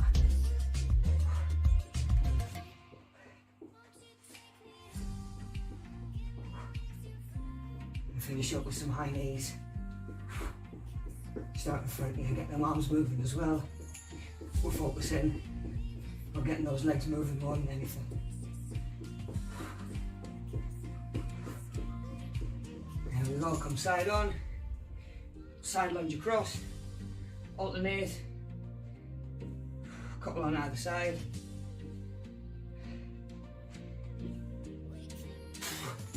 There we go, shake them legs off, should be good to go.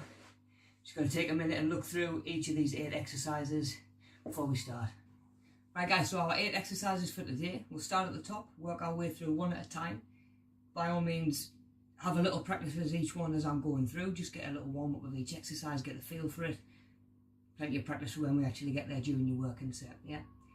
So with these exercises, there's a lot of ways to make them either sort of more manageable, a tiny bit easier, just by making little tweaks, rather than needing to completely change to a different exercise. So what I'll do is we're running through, I'll just point out a couple of those things that you can change if you're struggling. 8 exercises, like I say, we'll take it from the top and we'll get in for that first round. First exercise we're going to go with, we've got a squat jump. So on the spot, feet about shoulder width apart. As we're coming down, keep your heels down and keep your chest up. We're going to come down as low as you can, jump, and just get a little bit of air time, yeah? Doesn't necessarily have to be as high as possible. Anyone who's taller than I am, which is everybody, will have to worry about banging their head. Watch out for light shades. Yeah, just get yourself nice and low. Be aware what sort of space you've got to work with. Just on the spot. Just going to be landing into that squat and driving back up, yeah? Like I say, keep that back flat and chest up. Any trouble with the impact, just sort of smaller jumps or no jumps at all if you need to. Yeah, and of course we can take some of that depth out of your squat rather than coming all the way down. Just go halfway if we need to, yeah? Cool. Second exercise we're going to go with the side lunge. So make sure you've got plenty of space either side. Just going to come across, weights in your heel, drive back to start, yeah?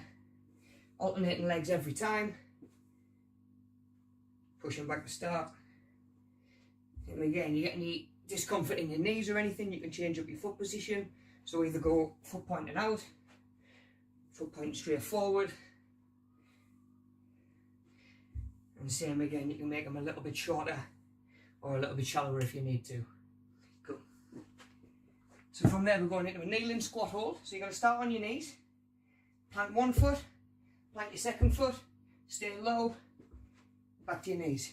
Yeah, up, stay low, down. Any trouble kneeling, problems with your knees, and just go into a hold if needs be. Just try that and hold it there.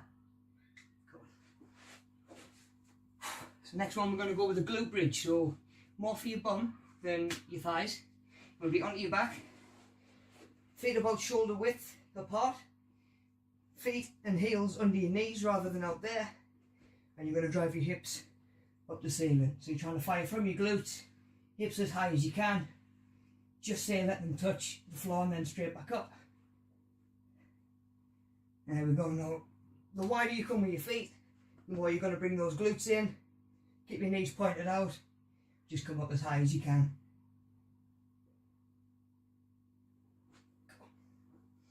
Skater jumps. So next one, we're back to your feet on the spot. We're going to come back to that jumping movement, but this time we're going to spin a 180 as well. So on the spot, up, land, back the way you've just come. If you keep going the same way, you'll just get dizzy and fall over. Same as done.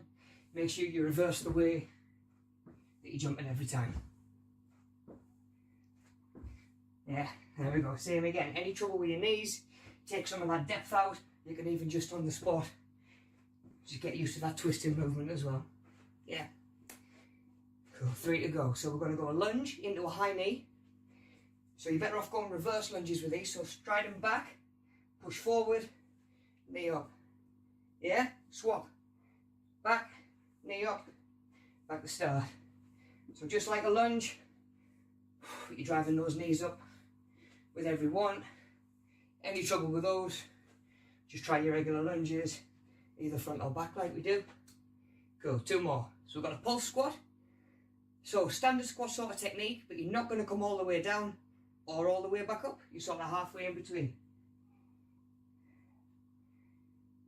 Just keeping that tension on your thighs because your legs aren't locking out at the top and giving you a second to rest up. Keeping that tension on, weights in your heels, chest up. There we go, same again. Any trouble, just don't come down quite as low, take some of that depth out. Your last one is going to be a wall sit. You're up against the wall, back nice and flat. And you want the same again, your heels under your knees. You're going to slide down to 90-degree bend at the knees. Rather than out there, or right in there, get them underneath. Same again, any trouble, or as we start to tire out, you can come up the wall, just take some of that tension off. Cool. So there's our 8 exercises that we're going to run through. Make sure you've got some water handy, plenty of space. We'll have a second and we'll get this first round done. Right guys, so first round. Remember all 3 rounds, we're going to be 40 seconds on, 20 seconds rest. About 90 seconds rest at the end of each round. Yeah? Just by keeping everything the same all the way through for a change, we can really focus on consistency and focus on sort of like the technique. Rather than worrying about, oh, am I doing 40 seconds, am I doing 20 seconds, am I doing 15? It's all going to be the same, so you can just think about the exercise and take your time and nail it. Right, first one we're going to go with the squat jump. Remember, we're 40 seconds on, 20 seconds to rest up. Let's get going. So nice and low. A little bit of air time. Same again, just be careful you're not going to bang your head on anything. Like I say, it doesn't have to be as high as you can get. Just a little bit of air time. Means you've got to be a tiny bit more explosive. Push their muscles a little bit harder. Keep them heels down, backs flat. Take a second before each one if you need to, yeah? Get your balance. Go again. Get your balance. Go again. There we go, first one done. So we've got 20 seconds to rest up. Catch your breath. Get a breather if you need one. Side lunge coming up. Same again, so you want to make sure you've got plenty of space either side. Deep breaths. And we're going to go nice big stride across. There we go. And just alternate each time.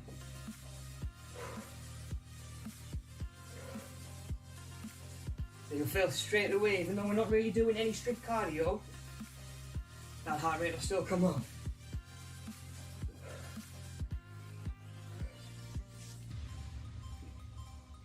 And we'll same again, dropping that weight into your heel. Alternating either side. Nearly there.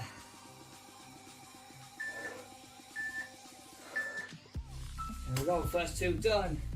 We're going to go kneeling, squat hold. So starting on your knees, we're going to swap over, plant your feet, then come back down to knees.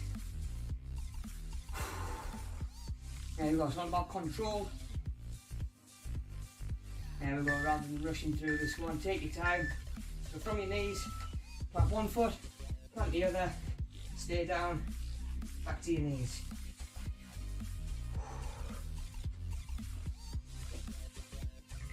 And again, just keep that back nice and flat, staying down as low as you can. Remember, if you need to, struggling with your knees, just come into that hold, just come as deep as you can, Not so deep it's going to cause you any trouble, yeah.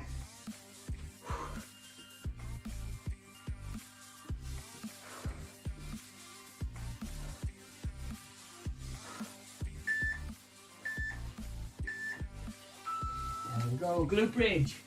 So we're going to give your thighs a rest, move on to your glutes, move on to that bum. So we're going to plant your feet right under your knees, not out there, keep them in close. Come out nice and wide, knees point out. We're going to come hips towards the ceiling. There we go. So because we're trying to get tension on your glutes, give your quads a rest, might have a chance of getting a little bit of a breather during this one as well. You know, so you're just getting your hips as high as you can. Don't just go where it feels comfortable, try and push as high as you can get. There you go, really challenge them glutes. Little squeeze at the top. Just hold for a second, and back down. Just touch the floor, and straight back up, without relying on a bounce, yeah?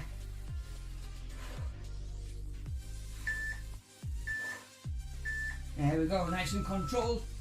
Should feel them tomorrow. Skater jumps, so back to your feet, on the spot, and we're going to be throwing that 180 spin in there as well, yeah?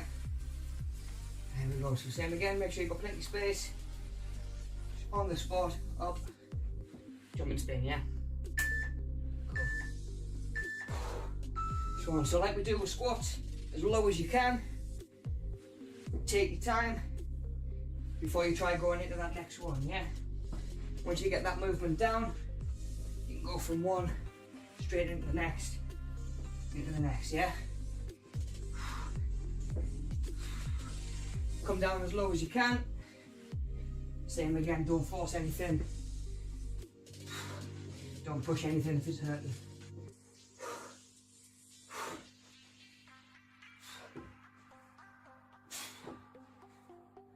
Couple more. There we go, 3 to go.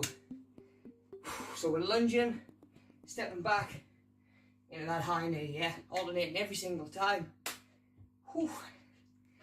3 to go, get this first round done.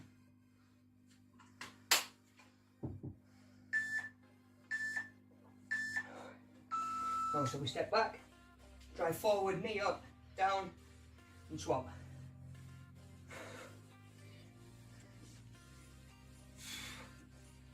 What we do, take your time, break it down if you need to. So lunge, step through and drive, back down. Just means you've got to be a little bit more explosive with your lunge, carry your leg through.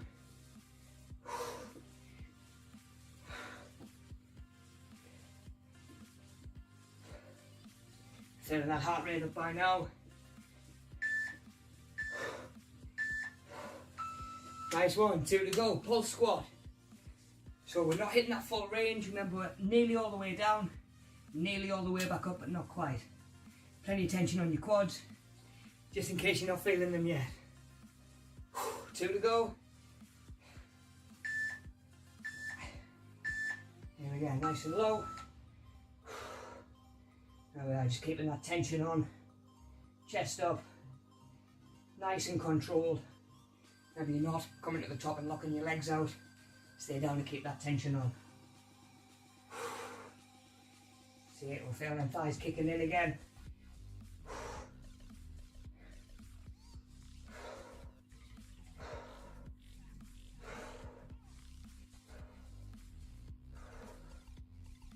Ten seconds, nearly there. Keep that tension on.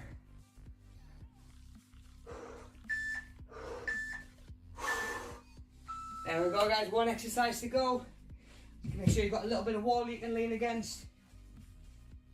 Back's going to be nice and flat with your shoulders back. Going to come down to 90 degrees, bend at your knees.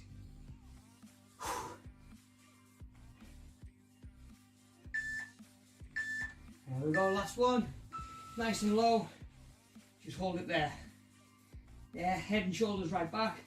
Arms out the way, you don't want them on your leg doing all the work. Keep them out the way with. I know them quads are getting tired. If you need to, just come up a little bit higher, yeah? The higher you can come, generally a little bit easier it's going to be. We're nearly there. Hold that 90 degrees. Your last one. Come on, we've got the full 90 seconds rest coming up. 10 seconds. You can do anything for 10 seconds. Hold it.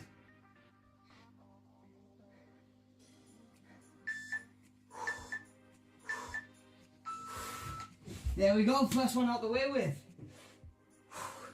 You feel them legs kicking in by now. Have a minute. We've got 2 more to do.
Okay, first round done. Let's get the second one out the way with as well, yeah? So same again, I'm going to be talking a little bit less and focusing on my breathing a little bit more this time through. Still demonstrating our alternatives in case you've forgotten there is something you're struggling with. Remember, we're 40 seconds on, 20 seconds to rest. Second round, let's go. Okay, squat jumps to start us off. 40 seconds, 20 seconds to rest up. On the spot.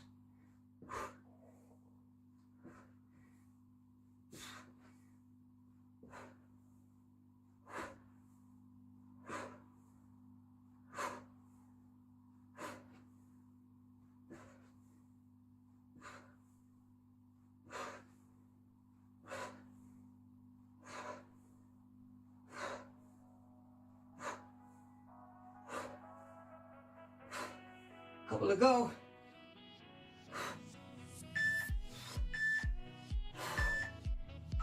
There we go, side lunges. So plenty space, stepping side to side, alternating on each one. So you have plenty of time to rest up in between on this one.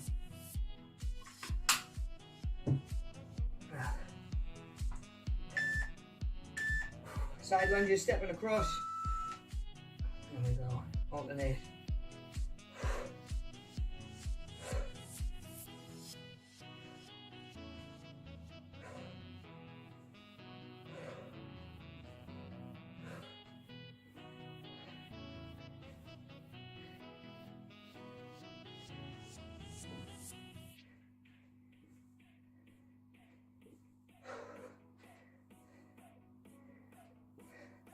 Nearly there. Couple more each leg.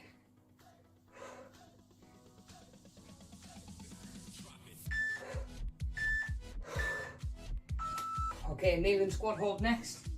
So we're going to be onto your knees, coming up, plant both feet at the start.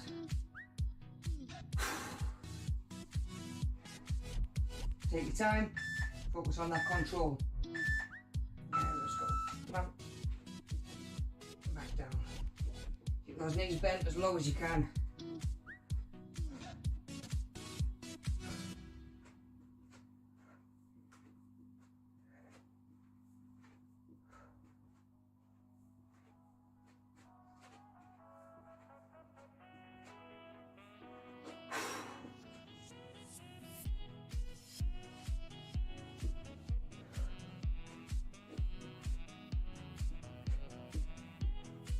Last few seconds.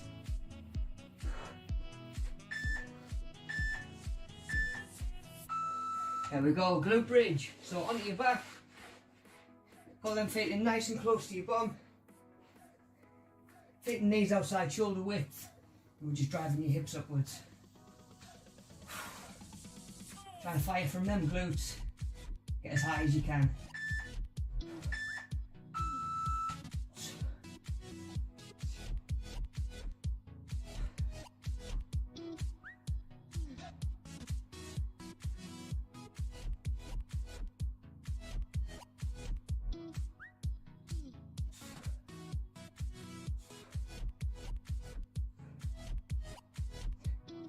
See, dig through them heels. See, get that height.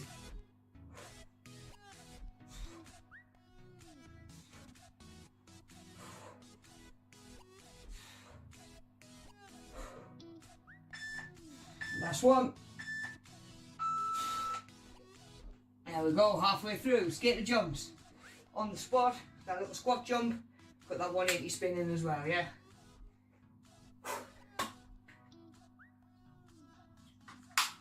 And we do. Just make them a little bit shallower if we need to.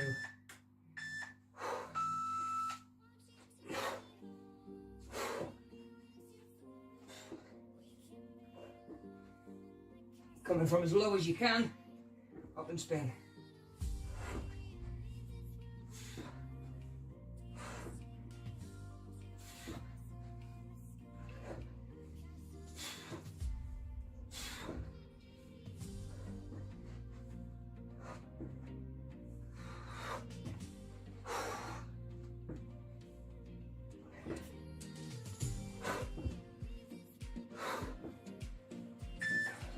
Last one.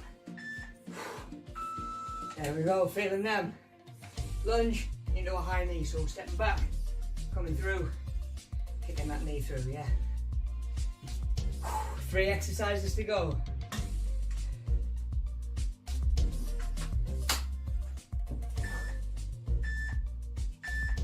Stepping back, come forward, knee up, and switch.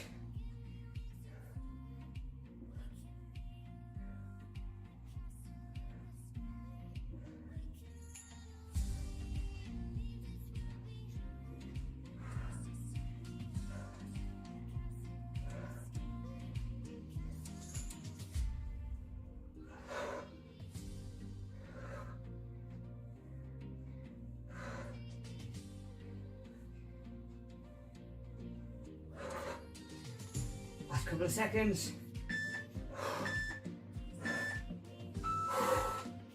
2 to go. Pulse squat. Not quite all the way down, not quite all the way up. Keep that tension on your thighs. Heels are down, chest up. Can you feel that heart rate by now?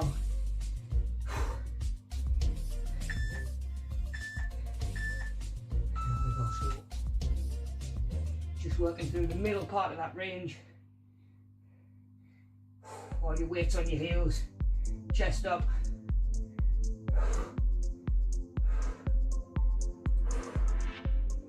Back flat.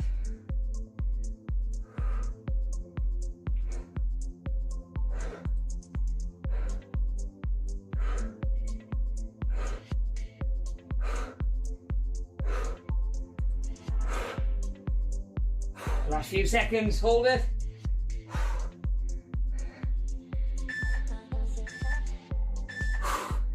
There we go, 1 exercise left. Come on, we're nearly there.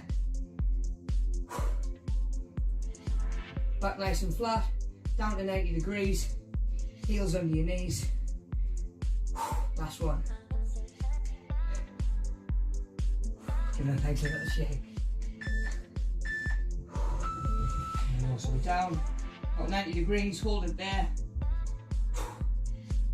Shoulders and head back. Make sure them arms aren't in there doing all the work.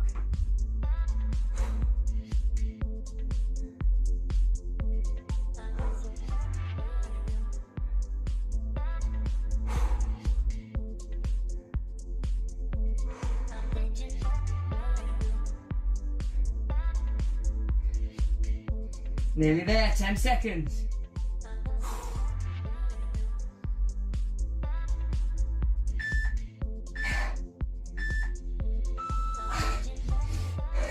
There we go, done.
squat jumps to start us off. 40 seconds, 20 seconds to rest up.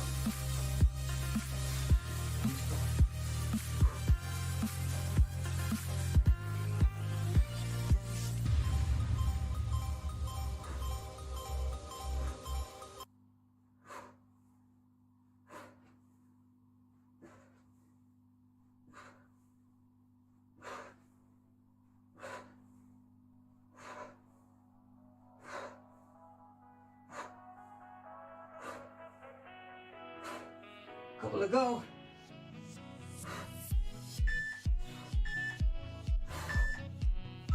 There we go, side lunges. So plenty of space, stepping side to side, alternating on each one. So you have plenty of time to rest up in between on this one.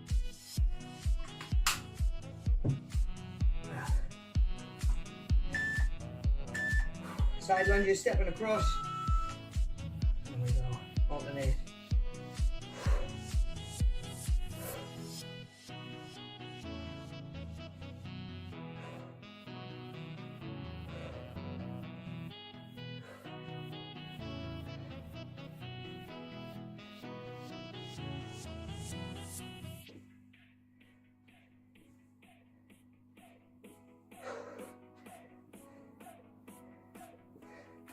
Nearly there.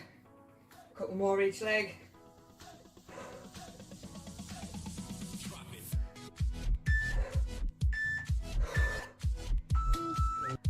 Okay, kneeling squat hold next. So we're going to be onto your knees, coming up, plant both feet, back to start.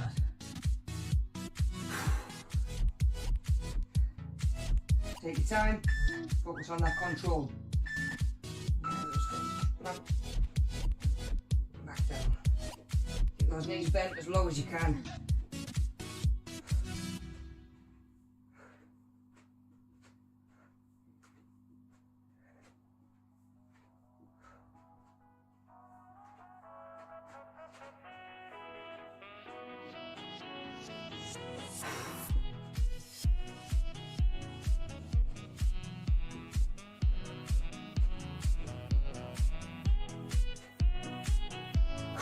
Few seconds.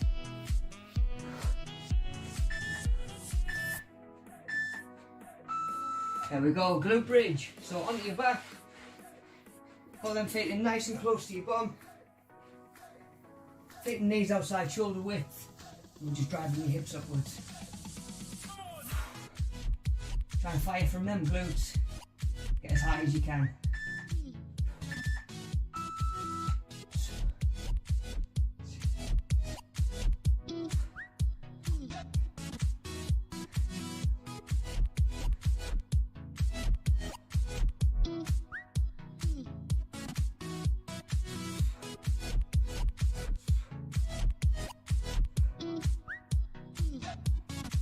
Dig through them heels.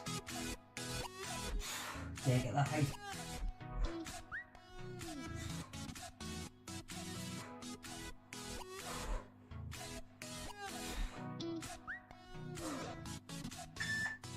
Last one. There we go, halfway through. Skater jumps. On the spot, that little squat jump, but that 180 spin in as well, yeah?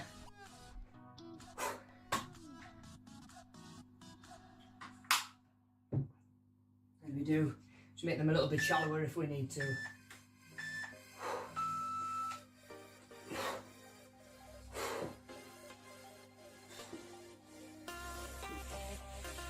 Coming from as low as you can, up and spin.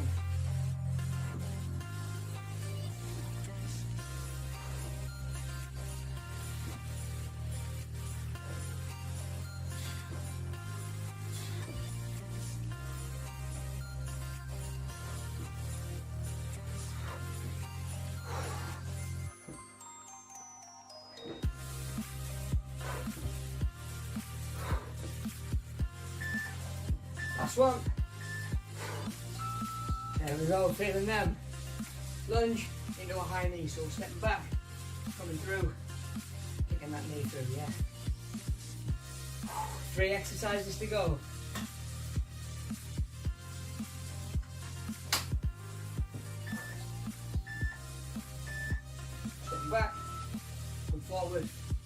knee up, and switch.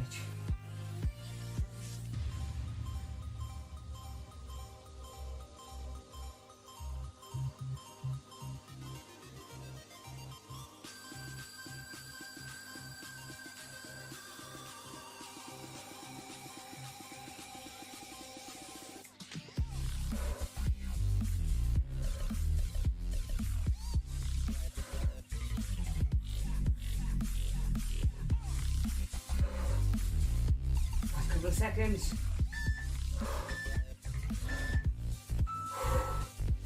2 to go. Pulse squat.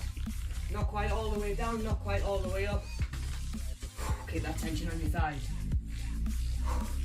Heels are down, chest up. You feel that heart rate by now.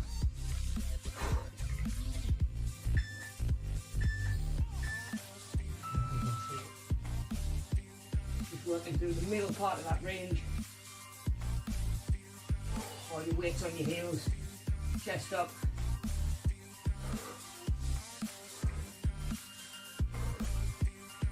Back flat.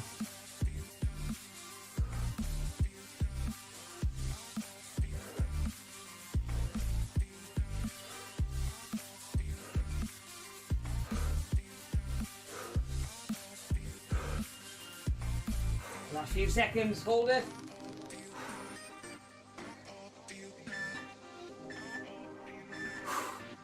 There we go, one exercise left. Come on, we're nearly there. Back nice and flat, down to 90 degrees, heels on your knees. Last one. And then take a little shake. Muscle down, about 90 degrees, hold it there. Shoulders and head back. Make sure them arms on. In there doing all the work.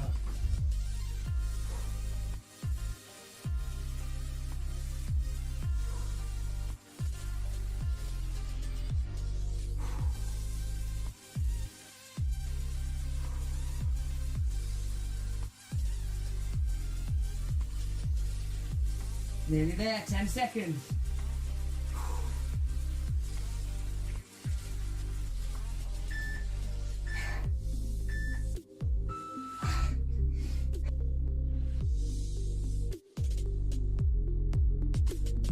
There we go, our legs workout done. Same again, less than half an hour. Don't need that much space to do it, you don't need any kit other than yourself. Give it a go. I know there's a lot of stuff on social media about the minute where people are pushing people to be saying, you should be exercising now, you need to be doing this all day, every day, we need to be doing this, that and the other. It's important to remember that we're all dealing with what we're going through differently. We all have different ways of coping. Do what you can, do you know what I mean? Not everybody has the same ability level, not everybody's got the same motivation, do you know what I mean? Just do what you can. You know, trying times for everybody. We're all in it together, we're all there to help each other. Any questions, get in touch with me or Mel or any of the media's heavy team. We'll be happy to help you out. I'm sure you're going to feel them legs tomorrow. Thanks for tuning in again. Stay safe, I'll see you next week.